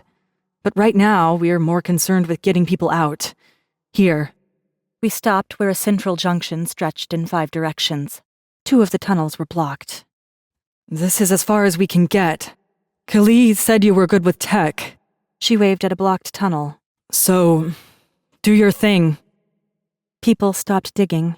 Grim, dust-coated faces watched me. Some looked hopeful, others barely looked as though they were mentally in the same place as the rest of us. I tapped the comms to activate it. "Killy?" The signal hissed in my ear. "Killy, can you hear me?" Nothing. I shook my head. "I need to get closer to the section behind the rubble. Is there another chamber nearby? It doesn't have to be connected." "The rec room," a young woman said, maybe half my age. "When it's quiet, you can hear the drilling through the walls." Natalie led me along more tortuous tunnels, passing more pale faces and blank stares. These people. They couldn't survive long down here. Their quiet desperation worked niggling concerns into the back of my thoughts. But with the cruiser in orbit, they had no means of escape. They were trapped. And their withered expressions said they knew they were just waiting out the days until the Fae came or their filters gave up. My comms crackled and a voice tripped into my ear. Just fragments of words, but I knew it. I stopped outside the rec room. "Killy?" Kesh. Natalie whirled. "You hear him?" I waved her question away and closed my eyes, listening hard. "Killy, move around. I need you to find a better spot. I almost have you." Are you sure it's him you hear, little Saru? I snapped my eyes open at the sound of Elodin's smooth, silky question and spun, looking for the Dreamweaver. He wasn't here. Of course he wasn't here. He couldn't be here. "What?" Natalie asked, eyes widening as she caught my panicked expression. Just Natalie and I stood in the corridor. Elodin was 100,000 miles away on a warcruiser. He wasn't here, playing games in an abandoned mine. "Did you hear him or not?" Natalie huffed. "Shh," I snapped. Just be quiet. Let me listen." I'm not so far away that I can't hear your heart fluttering, little bird. No, this was not the time to fall into madness. He wasn't here, even if the touch of his words teased through my hair behind my ear. It wasn't real. "Killy, please." It had been lies before, the nights and nights we had talked, but I needed him to hear me now. I needed this to be real, not just for me, but for the hopeless people here. Kesh! Killy's voice boomed. "Yes, I hear you, I hear you." Get off Calicto! My eyes snapped open. Elodin wrapped his arm around Natalie's neck. His long black hair swept forward over his shoulder and her. He whispered sweet words into her ear, words that held her still and emptied out her mind. Her eyes lost focus. A lurid smile alighted on her lips. Elodin smothered her face with his other hand and yanked. I heard the sickening crack and watched her collapse. Not real, not real, not real. Elodin stepped over her crumpled body. No, there were hundreds of people here. He couldn't be real. They would have seen him. Hello, Wraithmaker. He lifted his gaze, looking through delicate eyelashes. I neglected to thank you for the message you brought me. Liquescent green power rippled around his fingers, the power of illusion. A shout sounded behind me, tugging on my awareness and bringing me back from the dream. The teenager who had helped earlier fell to her knees beside Natalie's body. "What happened?" Her fingers went to her neck, though it was clear from the unnatural angle of the body that Natalie was dead. "You..." She looked up. "Did you do this?" Her hand flew to her mouth. She thought I'd killed Natalie? No, She couldn't see the prince because he was in my head. Elodin arched an eyebrow and came closer. Killing is all you're good for. I watched his lips form the words, lips that were quick to snarl, quick to whisper promises. And you never did like that one. She was a touch too close to your marshal for your liking. No, it was a lie. Elodin's lips mimicked a sad frown. Oh, I can almost hear those thoughts in your pretty head desperately trying to rationalize what you've done. The woman was screaming. Others would come. If this wasn't real, then had I killed Natalie? I had killed Kelly's friend. Elodin approached, so clearly Fae, wrapped in fitted leathers. leathers painted with his kill marks. The same marks tainted his skin. He was right there, just a few strides from me. So real, so close that the people should see him. "You can't see him?" I asked, but my voice was too soft and the screams too loud. Eladin circled around me. The air tightened with the scent of citrus. He threaded his fingers through my hair, brushing it back from my face. When did you last inject yourself with the Vakaru's clever nectus oil? It has been too long, no? I blinked up at Eladin. He couldn't know about that, unless none of this was real. And so, if none of this was real, it didn't matter what I did or said, or what happened next, because I was asleep somewhere, lost to the madness. "Please, let me be sleeping." Eladin's deft fingers plucked the comms from behind my ear. He studied the small device. All those nights you spoke with me, revealing your weaknesses, your secrets, you begged him to stay with you, to keep you real, and all the while you were begging me. I know all your little secrets, messenger. He leaned in, his gaze filling mine, pulling me down. I know your desires. A little sorrow who only really wants to be loved. You poor creature. My kind can never love something like you, and you kill your own kind. So... He dropped the comms and brushed his fingers across my mouth. I knew if I created a disaster, plucked on the strings of human compassion, your marshal would bring you back to Calicto. The rockfall had been his doing? So, this was real. All of this was real, and he was wrapped in illusion. "What do you want, Dreamweaver?" He took my hand in his, the touch so gentle I could pretend it meant something, and pressed it to his chest. Mother's gift was not enough. His heartbeat drummed against my palm, and inside, ticked. Mab's magic hadn't cured him. He still had his human-made metal heart. Shouts erupted around me, but all I could see was his terrible beauty, his piercing eyes, his razor-sharp smile. I saw it all, and I saw the truth behind it. The Fae weren't beautiful. They were monsters. They might have raised me, and I might have spent my entire life begging them to let me love them, but that life was over. That nothing girl was gone. I stretched onto my tiptoes and brushed my lips against his. "I'll remove your heart, Prince." With his hand on mine, our wrists pressed together, I felt the shape of the dagger hidden inside his bracer. His mouth brushed against mine, his breath cool on my tongue. I remembered his taste, his poison. With my left hand, I snatched the blade free, the same dagger he had slashed across Killy's neck, and thrust it forward. The blade punched into his chest, magic burst, and his illusion collapsed. He roared and tore away, stumbling over Natalie's body and into the crowd of stunned onlookers. "They see you now," I whispered. Blood dribbled down his chest and dripped around him. I had missed his heart, but that didn't matter. I had never seen anything so satisfying. I wanted more. Eladin's face twisted into a snarl. He snagged the gazes of the two people nearest him and barked, "You, humans, stop her! Don't kill her!" He swayed and looked down, noticing the blood coating his hands. The two onlookers, drenched in his magic, charged. I spun away from the first, sinking an elbow into his neck to drop him, and kicked the legs out from under the second. "I see you now!" I called to him. "I see you, and I will ruin you like I promised I would!"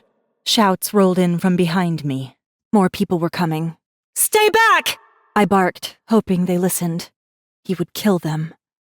Eladin straightened and pulled his top lip back in a snarl. "You're nothing, messenger." I eyed his chest and twisted the dagger in the air. Blood coated my hand and ran down my arm. "Come close and I will carve your heart out for you. Isn't that what you want?"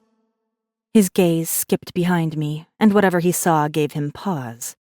He didn't want me dead, and the situation was rapidly spiraling out of his control. This wasn't the place for us to dance. We both knew it. He turned and ran. "Don't!" I warned those who started after him. They saw the blood on the dagger, saw the raw intensity on my face, and hung back. "You won't catch him!" But I would. Their faces turned to me. Anger and fear blazed in the eyes of the young and old. They weren't soldiers. Elodin would toss them aside the way his kind did with Saru. But I wasn't just Saru. I wasn't just a messenger. I had one more trick up my sleeve. I breathed in, denying the itch of insanity its hold, and addressed them all. "There is a fae among you, the Dreamweaver." Gasps broke the quiet. "Stay together. If anyone starts acting out of character, restrain them. Nobody goes anywhere alone." Fearful shouts rose up. "We have to run! Can't fight him! He'll kill us!" He might. "No!" I barked. "Stay calm. Stay close. I will stop him." His blood, stark against the steel of the stolen dagger, sold my argument for me. I lifted it, let them get a good look at the dagger, at me. It was real, so damn real. And there would be more fae blood spilled, a river of it. "I'm your messenger, and I promise I will end all of this." The crowd huddled closer, Natalie's body between them and me. Beside her lay the discarded comms unit. I picked it up, ignoring the wary but hopeful glances flicking over me. Kesh, he's here! Kelly said. You need to get off Calicto! "No. I need to kill a prince. And you, Marshal, are going to help me." Chapter 26. That fae prick is somewhere in the mines. He won't stray far from the unmapped section where the well is. The Marshal, bloody and racked with too many emotions for me to decipher, paced back and forth in a room that had once been a monitoring station. Some of the cameras still worked, relaying live images from the inhabited sections of the mine. Talon monitored the screens, his hood up to conceal his fayness, while Kali seethed behind him. It took a day to dig out Kali and the rest of the survivors, during which time I walked all the tunnels and shafts, leaving no corner unexplored. I had found no traces of Elodin. I knew. Kali muttered. I knew something was wrong. That section of mine should never have collapsed. "It's done." I watched the screens, searching for anything suspicious among the displaced miners while keeping Kali in the corner of my eye. He wants me, and to get me, he'll use anything he thinks I care about. I didn't look up, but I sensed Kali abruptly stop pacing. So, whatever you care about, we use it as bait. Kali suggested, apparently volunteering. He just didn't know it. Elodin had ensured, during the long nights of loneliness when he had pretended to soothe me to sleep, that I cared for the Marshal. I despised how easily he had suckered me. The thought alone twisted my insides. But that didn't change the fact that I did care for Kali, even though I hardly knew him. Talon looked my way, reading my expression without me having to say the words. Kali noticed our shared glances. What is it? Marshal Kali. Talon turned the chair to face Kali. You are her weakness. He uses you against her. Why do you think it was your name she called out while we worked to bring her back from the madness? The Marshal stammered. He looked at me, and then quickly darted his gaze away. I leaned back against the monitoring consoles and folded my arms. He went to a lot of effort to use you, or my knowledge of you, against me. Kali laughed, actually laughed. It was so unexpected I couldn't hide my surprise. You know that wasn't real. Kali scoffed. My feelings were a joke now? It was to me. Whatever it was or wasn't, Talon interrupted. He will use you or Kesh's awareness of you to pull her back in. We need to set up the trap on our terms. Kali dropped into a chair and hunched forward, sinking his fingers into his hair. He stayed that way, shoulders locked, long enough for me to worry. His friend had died, and he hadn't once mentioned her. I'd seen him angry, seen him barely restrained. But this was different. He was hurting, and I couldn't help him. It was made worse by the fact I had watched Elodin kill Natalie and hadn't lifted a finger to stop him. He needs the tech removed. I sighed and rubbed at the ache building at my temples. The Fae won't accept him if they know he has human tech around his heart.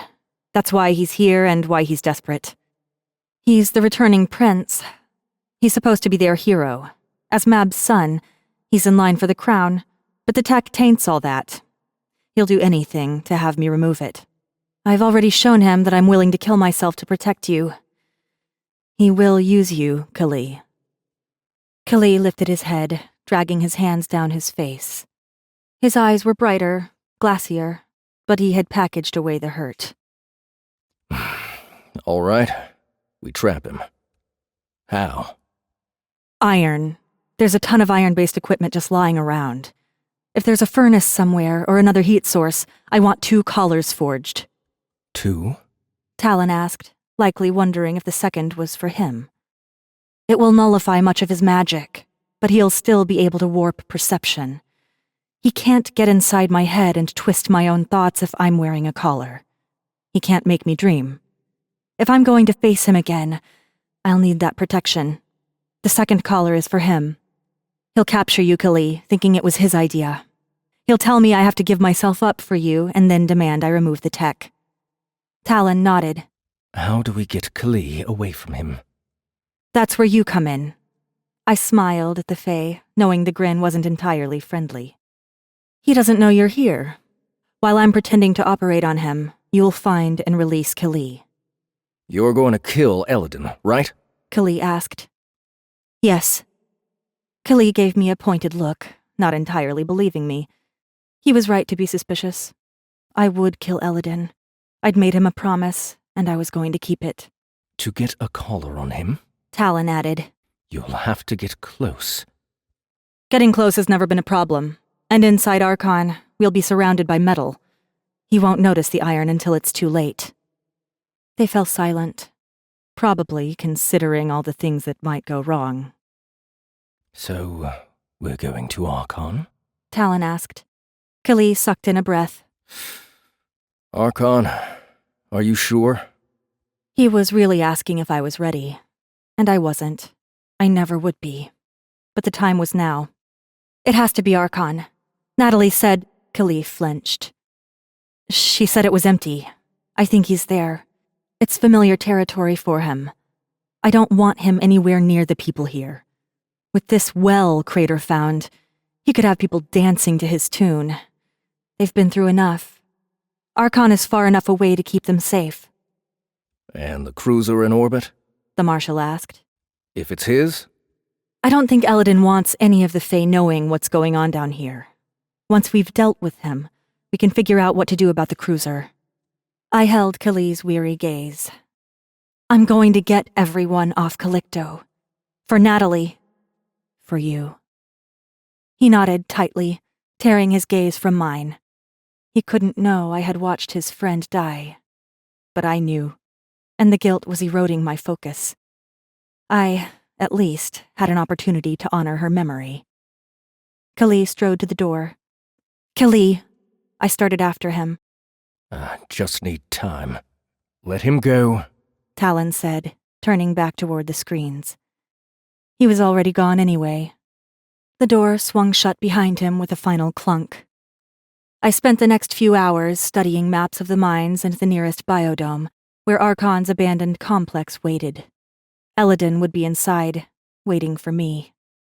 Talon called me to the monitors, and we watched the downtrodden people of the once shining Calicto say their farewells to Natalie. Kali was with them. He knew her well, Talon remarked. In the screen's glow, his eyes shone a little brighter. Did Talon care, I wondered? Did he care about any of this? Or was he just going through the motions because he had nowhere else to go? Kali will attack Elodin, the Fae said, leaning back in his chair. The first chance he gets. I folded my arms and stayed quiet. There was no need to reply. We both knew it was inevitable. Eladin would expect nothing less from the last surviving Vakaru. I dug into my pocket and handed Talon a comms. That's why it's up to you to get Killy out. Talon took the little comms unit in his hand. He would have to wear it to communicate with Killy after he was captured. The thought of wearing the device didn't sit well with him. He was tech-resistant, but it would still hurt him. He freed you, I said. Now you get to repay the favor. He lowered his hood and pressed the comms behind his pointed ear. You care a great deal for Kali. I do, I admitted, almost wishing I didn't. I can't make the feelings go away just because they're based on a lie. What about you? I leaned a hip against the console as the Fae looked up at me questioningly. You like him too. I've known him a long time. There's comfort in familiarity. A Fae far away from Fairy was hardly a Fae at all. I saw some of Eladin's need to go home in Talon's cloud of loneliness. When all this was over, if we survived, I might ask him why he couldn't go back. I would like to give you more of my magic, but I fear he'll notice. That hadn't gone so well last time. I squirmed at the thought of having his hand on me, pouring the delightfully maddening Fae magic back into my veins. I appreciate the offer, but I need to think clearly, and you... I circled my hand in the air between us. You're distracting. He stood, reminding me how damn tall he was now that he was suddenly very close, and touched my chin with 2 fingertips. If I may? He asked, his politeness startling. For a terrifying heartbeat, I thought he meant to kiss me on the lips, and panic took a hold on my instincts. But in a blink, he planted a chaste kiss on my forehead and drew back, looking down into my eyes. Don't die, Kesh Lasota. I've become quite fond of you. Will he look at me like that when he knows the truth? I'll do my best. A smile found its way onto my lips. Only a small one, but it was real, and I could use all the real I could get. I entered a long, low-ceilinged space, stepping into sweltering heat. Molten metal hissed and bubbled in a cauldron-like vat. Of the 4 forges, only one was lit, spewing out orange flames. Kelly stood with the man I assumed was the metalworker. He had his back to me, but I'd recognize the solid cut of his shoulders and short, messy ponytail anywhere. His friend saw me first, nodded my way, then left us alone. The marshal had summoned me here, using the comms, and now that I had moved closer, I saw why. 2 circles of metal lay on the table beside the forge. Each had a hinge and latch. They weren't the crude, heavy collars Saru wore. The metalworker had added a gentle ripple, allowing them to sit comfortably on the collarbone, or as comfortably as iron against skin would ever be. Killy killed the switch to the forge, and the fire spluttered out, plunging the room into a settling quiet. Equipment ticked as it cooled. I ran my fingers along the nearest circlet. Ignoring their purpose, they were almost beautiful. What do you think? Killy crossed his arms. They're still heavy, but any less iron and his magic could seep through. They're perfect. Pride shone in his eyes. You made them? I asked. Right over there. He gestured at a row of anvils, one with a hammer resting on top. The metal is stronger if forged and quenched, not poured. Eladin could break poured metal. Looking at the marshal's late 20s exterior, it was easy to forget how old he really was behind all that sass. These handmade forging techniques were an art, one rarely found in Halow, and it showed in the twin circlets. You really are full of surprises, Marshal. He picked up a circlet and let it fall open. May I? I lifted my chin. I had been collared as a child, and again under Eladin. But this was different. I'd chosen this. Killy stepped closer and hesitated. Doubt crossed his face. His people had probably been collared long before the Saru were conceived. He had similar memories to mine. I touched his arm. I trust you. His gaze lifted from the circlet, and I knew from the pain in his eyes that he had worn collars and bore all the scars that came with them. The pieces of my heart ached for him. I nodded and closed my eyes. Kelly's heated presence burned so close I could feel him. Cool iron kissed my neck, and then, with a click, the collar was on. Fluttering my eyes open, I fell into Kelly's gaze. I've lost everyone, He whispered. His hand pushed into my hair, tilting my head back.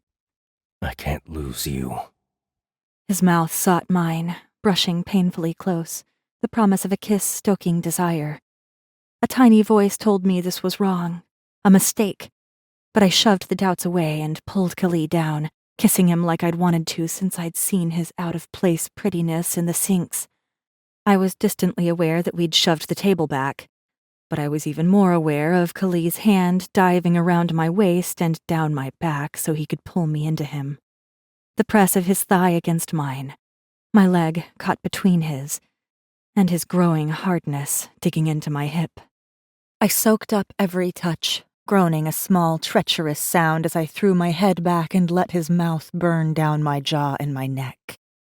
I wanted more. I wanted all of him, wanted the attack, knowing he wouldn't be gentle. Kelly's warm hands found my face and held me still. We finish this, He growled, the beast sharpening the trick of hazel and greens in his eyes. Nearby voices drifted through the sounds of our panting, making me aware that we were pushed up against a table in a public place. I lunged in and nipped at his mouth, darting my tongue in, teasing him quickly and delighting in the warning growl that trembled through his body. He pushed away, swallowed, and drew in a deep breath.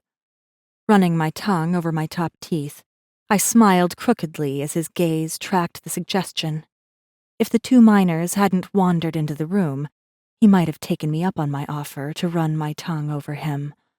Instead, he chuckled and picked up the second circlet. Handing it out, he nodded. Later. A stab of guilt struck fast and deep. Later. I forced a smile through the pain, knowing there likely wouldn't be a later, not for us, and took the second circlet. Chapter 27. Killy ventured into Archon ahead of me. With instructions from me, Talon had already split off to seek a good vantage point among the abandoned buildings inside Archon's shadow. The three of us were linked by comms. I sought out the same seat by the window in the eatery opposite Archon's main entrance. The silence was thick. Nothing moved. No wind stirred the air, no crowds chattered. I didn't hear any of the typical metallic calicto sounds. The place was a metal corpse and so very different from the bustling brightness of 9 months ago. I slept through the death of a world. This silence awaited the rest of the human systems if the Fae weren't stopped. I couldn't stop them all, just one. I'd found a long code in the mines, torn and covered in dust, but it had a few pockets I could use, and it concealed my new magnetic whip. Now that I was alone, I wished I'd taken Talon's offer of magic. But it wouldn't be enough to stop Eladin and would only reveal the fact I had a Fae at my disposal. It would have spooked Eladin, and I needed him to feel in control. I'm in, and I've got company approaching, Killy said through the comms. Understood. I touched the thin iron circlet clasped around my neck. As protection went, it was better than nothing. Eladin couldn't pull me into any dreams with him, but that didn't stop me from swallowing too much saliva as it pooled in my mouth or stop my heart from racing. I had to do this. Hello, messenger. Eladin's sweet voice spilled from Killy's comms and coiled around my confidence, chipping off the edges. I closed my eyes and listened to the pause, listened to the moment before it all began, and ended. There was no going back. I have something of yours, the Fae Prince said. Killy, he would be okay. The Marshal knew what he was dealing with now. This wasn't like before. He would have been careful. Eladin was mine. Something you'll want back. There was laughter in the Dreamweaver's voice, laughter I had relished in. I shoved those memories away. What? I whispered. What gift do you have for me, Prince? The Marshal was stubborn and brash, but he wouldn't risk this for blind revenge. He was too clever for that. Kesh!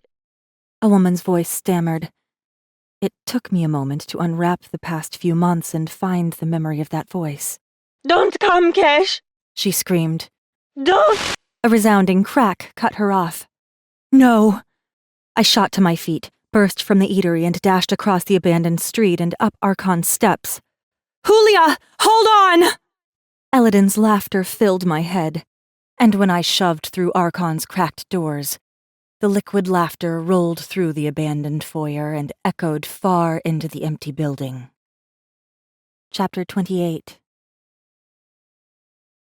Tree roots as thick as my arm had grown along Archon's glass corridors, sending spiderweb cracks through the glass walls. I jogged the floors and climbed the stairwell, knowing exactly where he had her. Was Kelly there too? I couldn't risk calling to the marshal, and I would find out soon enough anyway. Soda's data held information on Julia. After everything that had happened, I'd forgotten about Kesh Lasota's old friends, her old life, but Elodin hadn't. I flung open the meeting room door and walked in, head up, shoulders back. The prince sat on his oak throne, only now the throne had spread its roots through the floors and walls. Atop his braided black hair, he had fashioned himself an oak crown. And Julia lay sprawled on the long oak table, writhing. She clawed at her clothes, twisting off fabric strips in her fists, her back arched and her eyes rolled back. "Stop it!" I snapped. Elodin leisurely rose from his throne. But her mind is such a delightful place to be. She is Nama. Did you know? Julia let out a pleasure-laden groan. "Elodin, stop!" The corner of his mouth twitched. Nama were one of our first creations. We made them out of the spirit of the wild meadows. Can't you tell? He beamed at her, so pleased as she twisted and clawed at herself. We made them sing for us. Won't you sing, dear Julia? She screamed, so loud and so shrill that I thought it might shatter my skull. I lunged for Elodin. He whirled away, caught my wrist and yanked me hard against him. Bucking, I tried to unravel myself from his grip, but he clamped his arms around me tighter. We made them dance for us, he purred, then flung me away and turned on the spot, hips rocking to the music in his head. "You're insane!" I hissed. I had known, but I hadn't really seen it, not like this. Oh, they danced for years and years, until we grew bored, and so we made them pleasure us. He snatched Julia from the edge of the table, hauling her into his arms, and kissed her like he had kissed me, like he'd been starved of what she was giving him. Julia lifted her legs and hooked them around his waist, grinding against him. She fell back, letting him cradle her as he trailed his mouth and tongue down her neck to the rise of her breasts. Her eyes were clouded over with what looked like frost, and I knew she was dreaming like I had. Had I behaved like that? Clawing at myself, drenched with madness and need. Somewhere in all the terrible memories, in all that fantasy he had poured into my head, I knew I had. "I'll do it!" I blurted. "Just let her go!" Elodin turned his head. Julia clawed at his shoulder and sank her hands into his hair.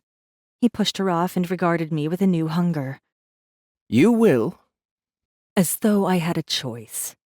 "Let her go, okay? Let her go, and I'll fix your heart, just like you wanted." He clicked his tongue. If only it were that easy to trust the worthless word of a sorrow. Lifting his hand, he clicked his finger and thumb together. Aha! Sota, bring him in. Killy marched into the room, his hands held at shoulder height. Behind him, Soda hovered. The drone had his weapons drawn and sights locked on the back of Kali's skull. Oh, Soda. No. Kali. Soda wouldn't miss. The marshal's face remained firmly neutral, as though this was nothing more than an inconvenience. It was a good act, but one neither I nor Elodin bought. Well. Elodin clapped his hands together once. Sota, if the marshal moves without a direct order from me, kill him. Eladin pointed at me.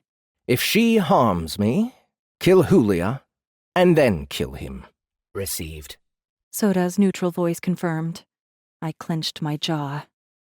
Even without the tech, the Fae won't ever take you back. You're an embarrassment. The tech exposure has twisted your mind. Eladin tore open his jacket, his movements jerky with frustration. He pulled his shirt over his head, revealing the pattern of marks running over his abs and up his chest. And there, just to the left, the ugly tech scar and its metal veins clawed at the Fae's otherwise perfect body. He sprang, too fast for me to counter, and pulled me by the wrist to the table with him. I tried to yank free, only for his fingers to tighten around my arm. Come now, messenger. He hissed through his bared teeth. You won't risk your friends' lives, will you? I shoved against his chest, against him. Let go! The blow came out of nowhere.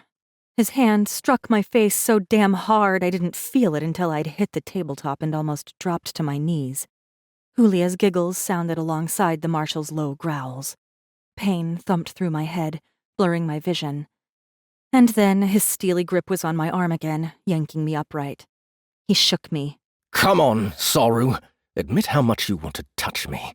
Admit how you've desired my kind since that human body of yours aged enough to know what true desire means. He peeled back my coat collar and wet his lips. Upon seeing the circlet, he raised an eyebrow, but said nothing. Do not lie. I've seen your dreams. I've featured in so many of them. I do believe there was one where both I and the marshal featured prominently in various positions. You have a talent with that tongue, Soru. He winked. I looked away, face burning, and his cool hand settled against my stinging cheek, forcing me to look him in the eye. Sota, Eladin said, his eyes locked on mine. Shoot the marshal in his left shoulder. Soda's motors whirred. The drone fired. Kali cried out. I heard him fall, heard him panting. He couldn't stop this. And Talon, if he was close, couldn't stop this either. Soda was too fast. He would kill everyone in this room in a single second if Eladin ordered it. Eladin didn't even look to see if the marshal had fallen. He brushed a knuckle down my face, catching real tears. That's for dreaming of him. Now fix my fucking heart, Soru. He took his dagger back from where I'd hidden it inside the code and handed it over, handle first. Careful now. It's your friends' lives at risk. Bracing both hands on either side of him against the table, he breathed in, presenting his chest, and waited for me to make the cuts. I mentally reached for Soda's link but found it dead. I couldn't communicate with Talon or Kali without Eladin knowing, and even if I could only tell them not to move, not to provoke Eladin. I hadn't counted on Soda being here. I spread my left hand against Eladin's feverish skin and applied the dagger's tip to the first metal suture.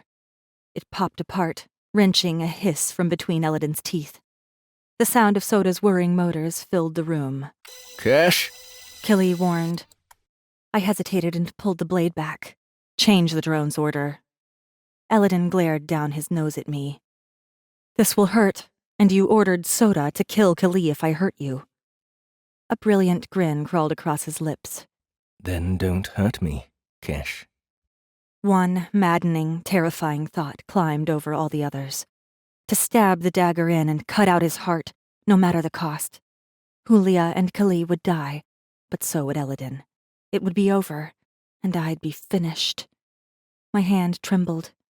Kesh? Eladin purred. At one time I would have made that trade, but I couldn't. Not even to kill a fae I despised with my every living, breathing moment. There were lives at stake. Close your eyes, I told him. His brow furrowed. I can't hurt you, but with you watching me. I can't do it like that. Just close your eyes. He had to trust me with his heart.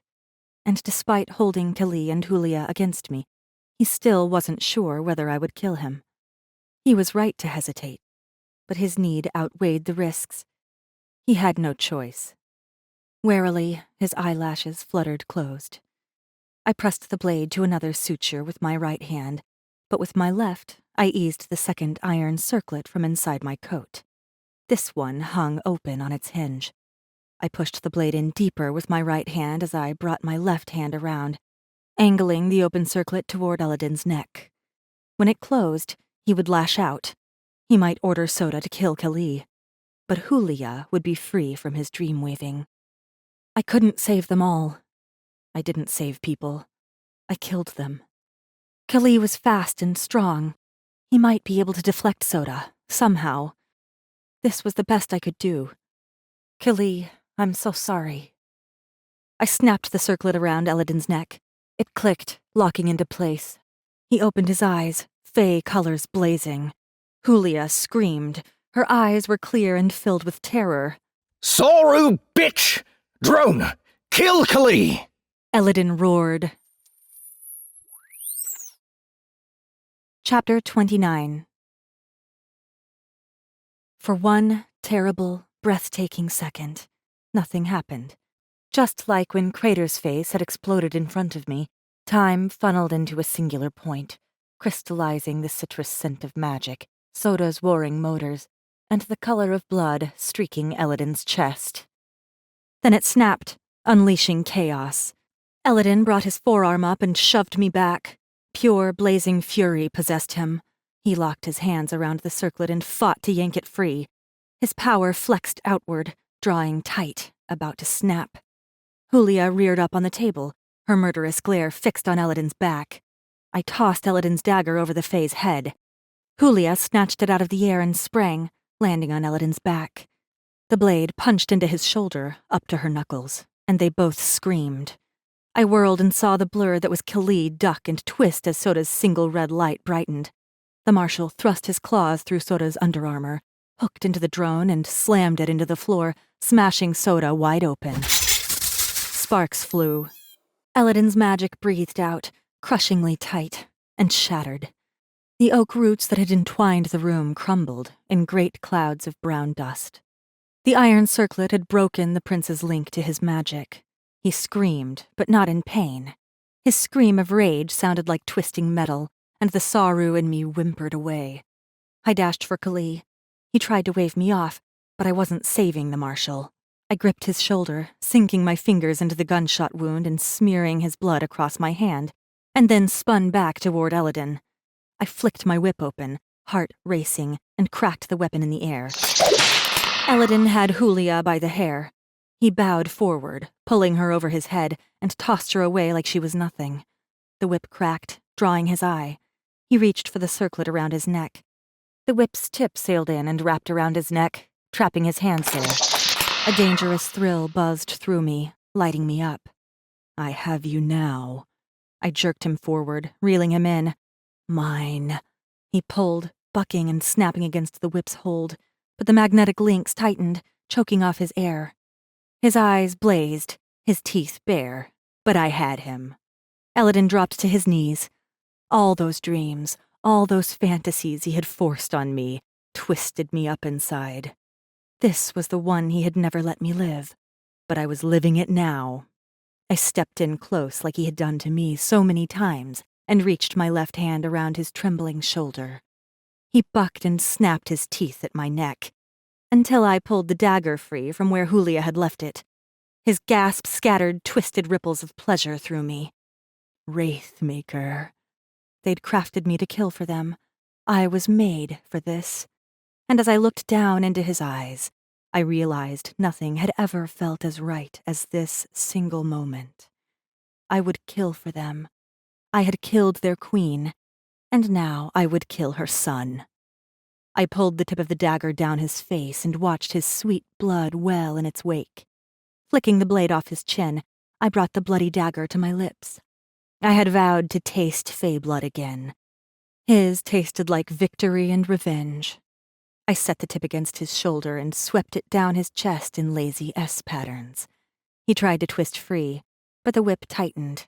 The resulting strained gasps delighted my ears. I promised I would carve out your heart. His mouth moved, but the prince with the pretty words couldn't speak. I promised I would ruin you. He tugged again, but his efforts were weak, trapped inside my whip's coils. I stopped the point of the dagger above his heart where the scar ran. I wanted this. I wanted it so much I wondered if this too was insanity. If it was, I welcomed it. Can't! He wheezed. I eased the dagger into the scar tissue, slowly reopening the old wound 1 careful millimeter at a time. Can't I? People! I ignored him and watched the blade peel back his skin. Tech gleamed beneath. Beautiful, functional, elegant tech encased his black fey heart. A cage like the one he had trapped me in. A cage like the one he had buried my mind in. Kili called my name. I pushed the sound away. The dagger cut away his flesh, painting streams of blood down his chest. I flicked my gaze to his eyes and found them wide with fear. He hadn't believed I would hurt him. I had told Sota my secrets, secrets he had stolen. He had listened as I'd told the drone how I loved the Fae, how I would do anything for them if they would take me back. And he had believed it. His black heart thudded inside its metal cage. So small a thing, so fragile now that it was exposed. I wiped the flat side of the blade across his gasping mouth and leaned in close. Did you truly believe my human lies, Dreamweaver? Tremors spilled through him. Did you believe your mother sent me to save her forgotten son? Or was that the hope of an insane mind clawing at its own dreams? Confusion clouded his face. He tried to shake his head, shake the understanding away, but the truth had him. I had him. I am a messenger, Prince, but not for Mab. Oh, what a beautiful thing it was to see his reality come crashing down around him. To see the blinding truth, the truth with its hand around his heart. I licked his blood from his lip. You were right about one thing. The chances of us finding each other were impossible. I came to Calicto for you. I waited for you to make a mistake and reveal your whereabouts. And then I did what I was sent to do. I paused, making sure he was looking only at me and listening only to my words. Oberon sends his regards. He told me to tell you, you're in my way, brother. You're... his... Eladin rasped. Goodbye, Dreamweaver, and thank you for making this message feel so damn good. I thrust the blade in, cutting around the cage, cutting into spurting arteries and veins, jerking the blade's edge through the wires and metal structure. Eladin's back arched, and his head jolted back. I dropped the whip and smeared Kali's blood across the prince's poisonous mouth. His trembling turned into vicious convulsions. I let go and watched him fall. At my feet lay an empty shell, the carcass of the prince who had toyed with my mind, and in my hand his heartbeat, safe inside its tech-built cage. I looked up, blinking through cold, empty tears. Kali stood to my right. The fear in his eyes betrayed him. He had heard it all, every single word. I was Oberon's assassin. I had lied to him, lied to everyone, lied to myself. I had lived the nothing life of Kesh Lasota to keep the truth safe. And now, my work was done.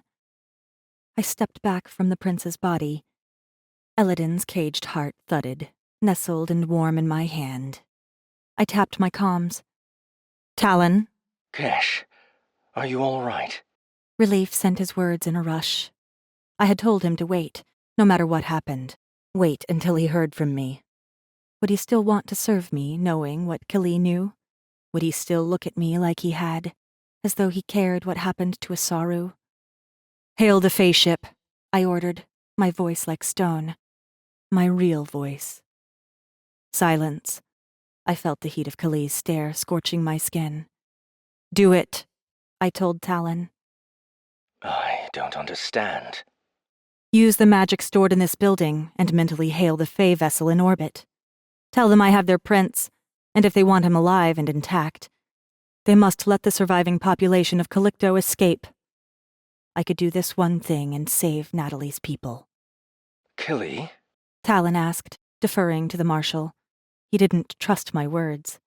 I couldn't blame him. I looked up. Kelly's claws glinted. He had heard Talon through my comms.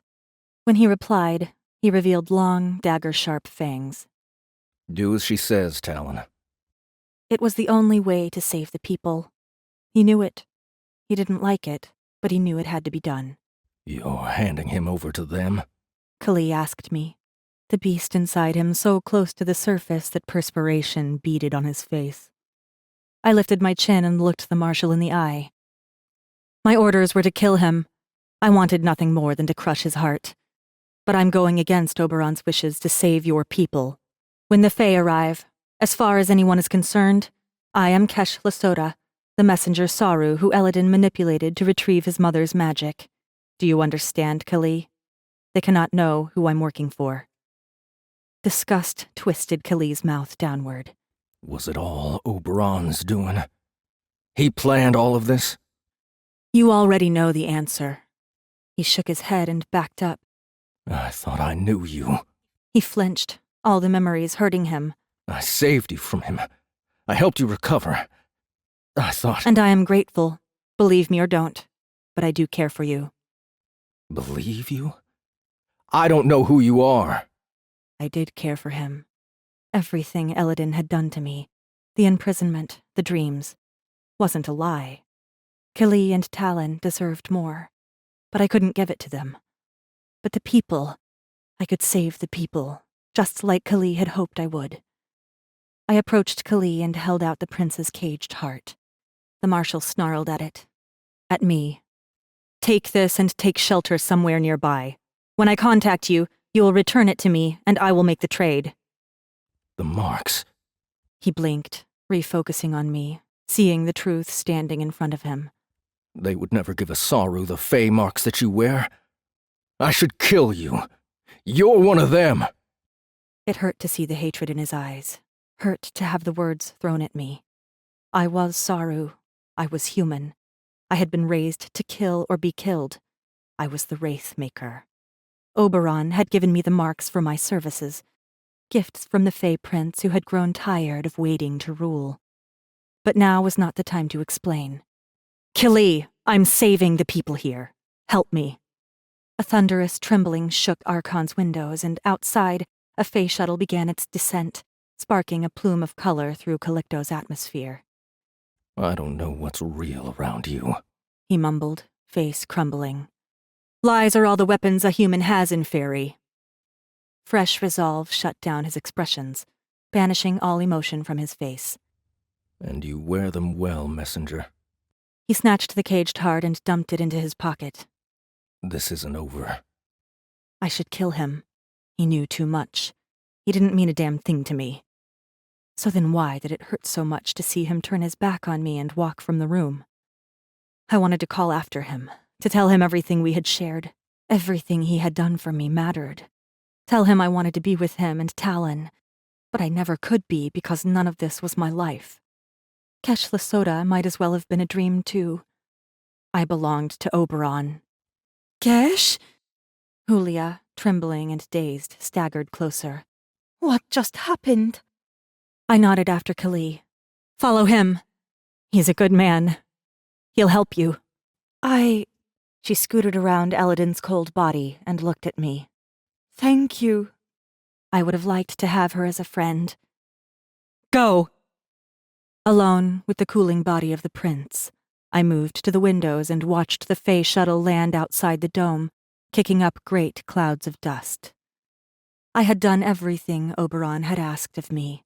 I would earn another mark from my beloved prince. So why did I feel as though I wanted to tear out my heart to stop it from hurting? I had done nothing wrong. Eladin was dead, as Oberon wanted. After the exchange, a prince's heart for the humans of Calicto, the Fae would try to put Eladin back together again. They may even succeed, only to find him utterly mad. And he would be forsaken, ruined, just as he had feared. I'd gotten my revenge and more. I was saving people. That was a good thing. Oberon had always planned to return to Halow and claim the system for Fairy. I'd merely been one weapon in his arsenal of manipulations. I was his blade. But I had another edge. I had saved people here. A sound behind me. The Fae were here. I turned and found fierce violet eyes staring into my soul. You left us no choice. A sudden sting burned through my arm, and Talon's words followed me down and down and down into darkness. I did not dream. Chapter 30. I woke surrounded by glass and steel. My heart and my thoughts jolted to a halt. But neither of the two figures standing outside the cage were Eladin, and this was not Archon's shimmery offices. Beyond the glass, floodlights illuminated a familiar rock-lined prison chamber. The star pinned to the marshal's coat shone under the prison's lighting. It was the brightest point on him. The rest of him was shrouded in disgust, hate, disappointment. He probably felt all those things. I remembered the pain in his eyes when he told me he had lost everything, how he had said he couldn't lose me too. He was hurting, but he hid it beneath the hatred my betrayal had summoned. Talon's silvery hair was gathered in one thick braid and slung over his shoulder. He just looked disappointed and sad. I wasn't sure which one hurt the most to look at. I closed my eyes. This could have ended so very differently. They were alive. That was a good thing, and so were many others, hopefully. Did you make the exchange? Yes. Killy answered. The Fae escorted the Calicto refugees off the planet and shuttled them to the various outposts. Your people kept their word. The Fae, my people. The Calicto refugees would have died on that planet in one way or another. It would have been better if I had made the trade personally. Oberon would have forgiven me. Now he would come looking. Opening my eyes, I saw them still standing there, watching, judging, wondering if they had known me at all. And Eladin? I asked. The Fae have him, Talon replied. They're reporting he's alive and well. Alive, maybe, but he wasn't well. If it wasn't for the people on Calicto, I would have carved out his heart and crushed it, magic and all. I still wanted to. I craved the taste of the Mad Prince's blood. But what I wanted didn't matter. It never had. I served a different prince. I would get my reward, once these two let me go. More Fae are arriving daily. They're setting up Calicto as a base, Talon continued. Using the magic Eladin found as proof Halow is theirs by divine right. Eladin had wanted to keep that well for himself, which was probably why he had returned to Archon after the invasion. Without his tech heart, he would have been unstoppable. Oberon had been wise to eliminate his brother by way of his mother's magic. I swung my legs off the bed and rested my elbows on my knees, bowing my head. A book sat neatly beside the bed, the one with the black-winged bird on the cover. Talon's gift. I didn't deserve it. I got to my feet. My coat and whip were gone. All I wore were my sweatpants and a tank top.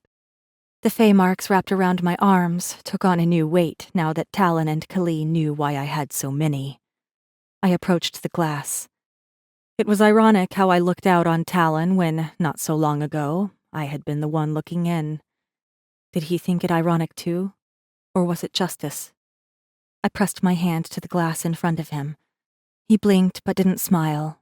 Didn't do anything. Just looked, masking everything from his face. Killy would have told him everything. The two of them were inseparable. But Talon knew what it was like. He would understand. He would have had Saru in his household. He knew how I had lived. How I would do anything to survive. How I owed Oberon my life. My prince was my world. Had Talon always known I was made of lies? His violet Fae eyes searched my face, perhaps for hope. I almost wished I could give it to him. Thank you for the book, I said. Talon nodded. Kali growled and turned away. The marshal was easier to read. This is a mistake, I told them. Oberon would kill them for this. They should have left me on Calicto. They could have crafted lives somewhere. Now? When I was a nobody, My mission was incomplete, You were never a nobody. Kesh said. That was a lie. I hesitated. I'd lied, yes, but I had it in me to do much worse. Eladin will tell his brother everything. You won't have a choice. This rock won't keep you safe. You used us. That was from Talon. It hurt all the more because he was so right. I couldn't deny it. Yes, I used you both as a means to an end. He briefly looked away. Was any of it real?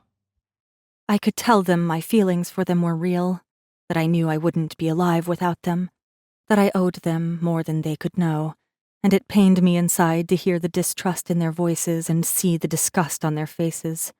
But what good would it do?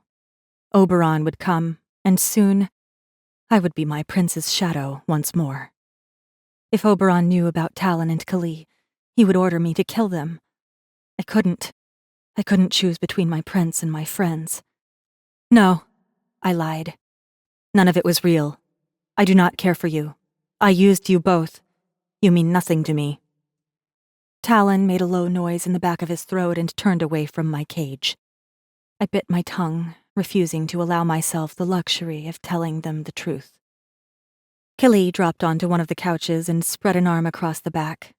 His smirk held none of the warmth I had found in his smiles before. Your prince will come for you, and we'll be waiting when he does. He would get himself and Talon killed. I curled my hand into a fist and thumped it against the glass. You can't stop him! You can't stop them! They're here, and there is no going back! Kesh, you more than anyone know what they're capable of. Leave here! You want me to run? He chuckled. I never run from a fight. And all your people are dead! He sneered, revealing lengthening fangs. We can stop them. Me, Talon, and you, Kesh Lasota. We will stop them. Because despite all the lies, all the illusions and misdirection, you saved those people on Calicto. And you want to save more. But up until now, you couldn't. You've always been in a cage, always been someone's slave. But now you have a choice. I opened my arms and stepped back from the glass. Nothing had changed. I was still in a cage. Or was it a goldfish bowl and I was supposed to be Kesh's precious little fish? You can get close to them. You know how they work, how they think, and you're in the confidence of their new king. A king who only rose to power because you killed the queen. I loved the queen. At least, I believed I had. But sometimes even I fell for my own Karu shit lies. Kesh's life. I'd fallen for that one. Fallen for the people the pretend messenger held dear. Julia, Mary, and others throughout the years. Your love is a lie, Talon said, his back to me as he crouched beside his cot and rifled through his books. You don't know real love. Kesh arched an eyebrow as if to say, even the Fae agrees you're a cold-hearted bitch. You have a choice, Kesh Lasota, Kesh said, leaning forward. You don't have to kill for them. You can save people with us. You are in a powerful position, and for the first time in your life, you can use that power against the Fae. You've already killed a queen. What's a dead king to you? His heroic ideas were pretty, his hope blinding, and so typical of the marshal's view of the worlds. I don't save people, Kesh, Liar, he drawled. What he was asking was impossible. All my life I had killed for the Fae. Without them, I wasn't sure who or what I was. Lie to them as you did to us. Kesh continued, sensing my hesitation. And they'll never see the blow coming. I glared hard back at the Vakaru, the honorable ideals shining in his green eyes. I had known a boy like him, a proud boy, a boy filled with defiance and heroism.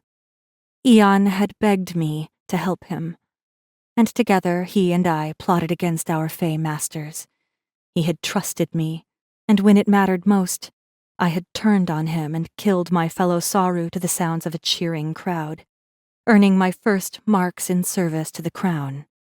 Deceit was all I knew, and I was good at it. Did I have it in me to wield deceit against the crown instead of for it? And if you don't, Kali lifted a syringe, the liquid sloshing inside. Elodin will be waiting in your dreams. I slammed a palm against the glass, rattling my cage. You would use his abuse against me? Let's get one thing clear, messenger. His eyes were cold, hard, and honest. I cared for you. I believed in you. And you shattered my trust. That's your mistake! He waited, letting my words ring throughout the cavern. And I can't afford to make that mistake again. I have no idea who you are, and until I do, I'll trust you as much as I would any enemy. His beast shadowed him, darkening his eyes and sharpening all his teeth to points. Here, now, he was the predator, and the last of his species, and I was his prey. Do we have a deal, Wraithmaker? Kelly's cage or fairies? I glanced at Talon and found him lying on his side in his bed, flicking through a book as though this were just a minor discussion. His eyes flicked up, and a fierce resolve burned there. When I faced Kelly, I shrugged and backed away from the glass. He would use me like I had used him. That was fair. We have a deal, Marshal. I lied. As soon as I got free of the cage, I would return to my prince, my king, and in doing so, I would keep both Kali and Talon safe. Because Kali was right. I could save lives. Theirs. This has been Shoot the Messenger, a paranormal space fantasy. Messenger Chronicles, Book 1. Written by Pippa DaCosta. Narrated by Annie Ellicott. Featuring Jeff Hayes as Marshal Kali, Elodin, and the rest of the male characters. Proofing and editing by Dalton Lynn. Editing and mastering by Griffin Malnar. Copyright 2018 by Pippa DaCosta. Production copyright 2018 by Pippa DaCosta. A Soundbooth Theater production.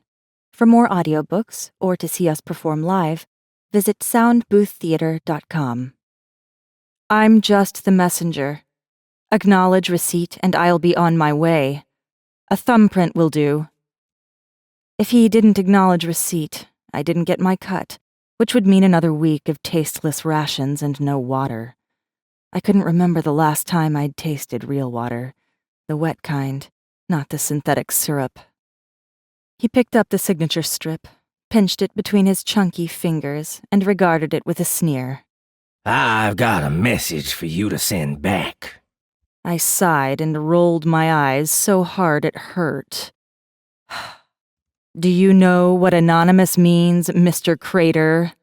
It means put your fucking mark on the signature strip and acknowledge receipt before we have ourselves a disagreement. I peeled back my long coat, revealing the coiled metal linked whip and holstered pistol. Neither weapon was common Halow tech, and both would like to rip strips off Crater. To his credit, the surprise on his face was genuine, if diluted by years of lines and fractures. His cracked lips quivered. Right now, he would be wondering how a girl like me, armed to the collar of my long coat, had walked through the restaurant security sweeps without setting off a single alarm. Few people took the time to really consider the secure part in Secure Messenger, and fewer knew how it was done. I had just shot up in his estimations. Unfortunately, that new respect also meant the death threat suddenly had teeth. Crater shot to his feet, bumping the table and knocking over his cleaning fluid. I snatched for my whip. Someone nearby let out a bark of alarm. Weapons rattled. Crater opened his mouth, but whatever he was about to yell never left his lips. A precision blast tore off his lower jaw and ripped out much of his cheek. Half his face vanished in a splash of blood and bone, and the big man dropped like a sack of machine parts, dead before he hit the ground. I blinked, clearing a red blur from my right eye. Shock sank its claws into time, slowing everything around me to a crawl. Sniper. The open hatch leading out into the public catwalk was the only line of sight into the restaurant. Through the hatch, I saw people streaming back and forth, sliding in and out of view. But across the walkway, over the cavernous proportions of the central plaza, a flash of light glinted off a lens. My ocular readout measured the distance as 650 yards over a crowd and through cycling air currents. An impossible shot, even with guided ballistics. Time slammed back into motion. Crater's associates exploded from their tables. A pistol blast singed my hair. I whirled and ran for the exit. Another shot splattered a burning ball of sparks against the wall. I veered left, darting into the security sweeps. The system let me pass on through without so much as a blip. But when Crater's people rushed inside, guns hot, alarms shrilled and bars slammed down, sealing them inside with their howled curses. I dashed out of the restaurant and into the milling crowd. My hand instinctively rested on my whip. Magic buzzed up my arm, eager to be unleashed. A glance back through the crowd and it appeared clear. Crater's people weren't following, but they would as soon as they hacked their own security. I strode on, keeping my head down. I'd threatened Crater twice, including the original message, and I had been 2 feet away when his brain matter blew out the side of his face. It would be difficult to argue I wasn't the one who'd killed him. This was bad, but not over yet. "Soda, what's the quickest route to the source of that shot?" My drone wouldn't have missed the shot or its source. He captured and recorded everything. "The quickest route to getting dead, Kesh," he replied, voice back to his normal, virtually human drawl and dripping with sarcasm. He hovered behind my shoulder, staying low to keep our pursuers from spotting him. There's a tram arriving in 3 minutes. He added, unprompted. If we hurry, we can board, and we'll be back at your container in approximately 20 minutes. Soda's plan was entirely too predictable and typical of the drone, who rarely thought much beyond his own self-preservation. "Soda, show me the route to where the shooter was holed up. Now!"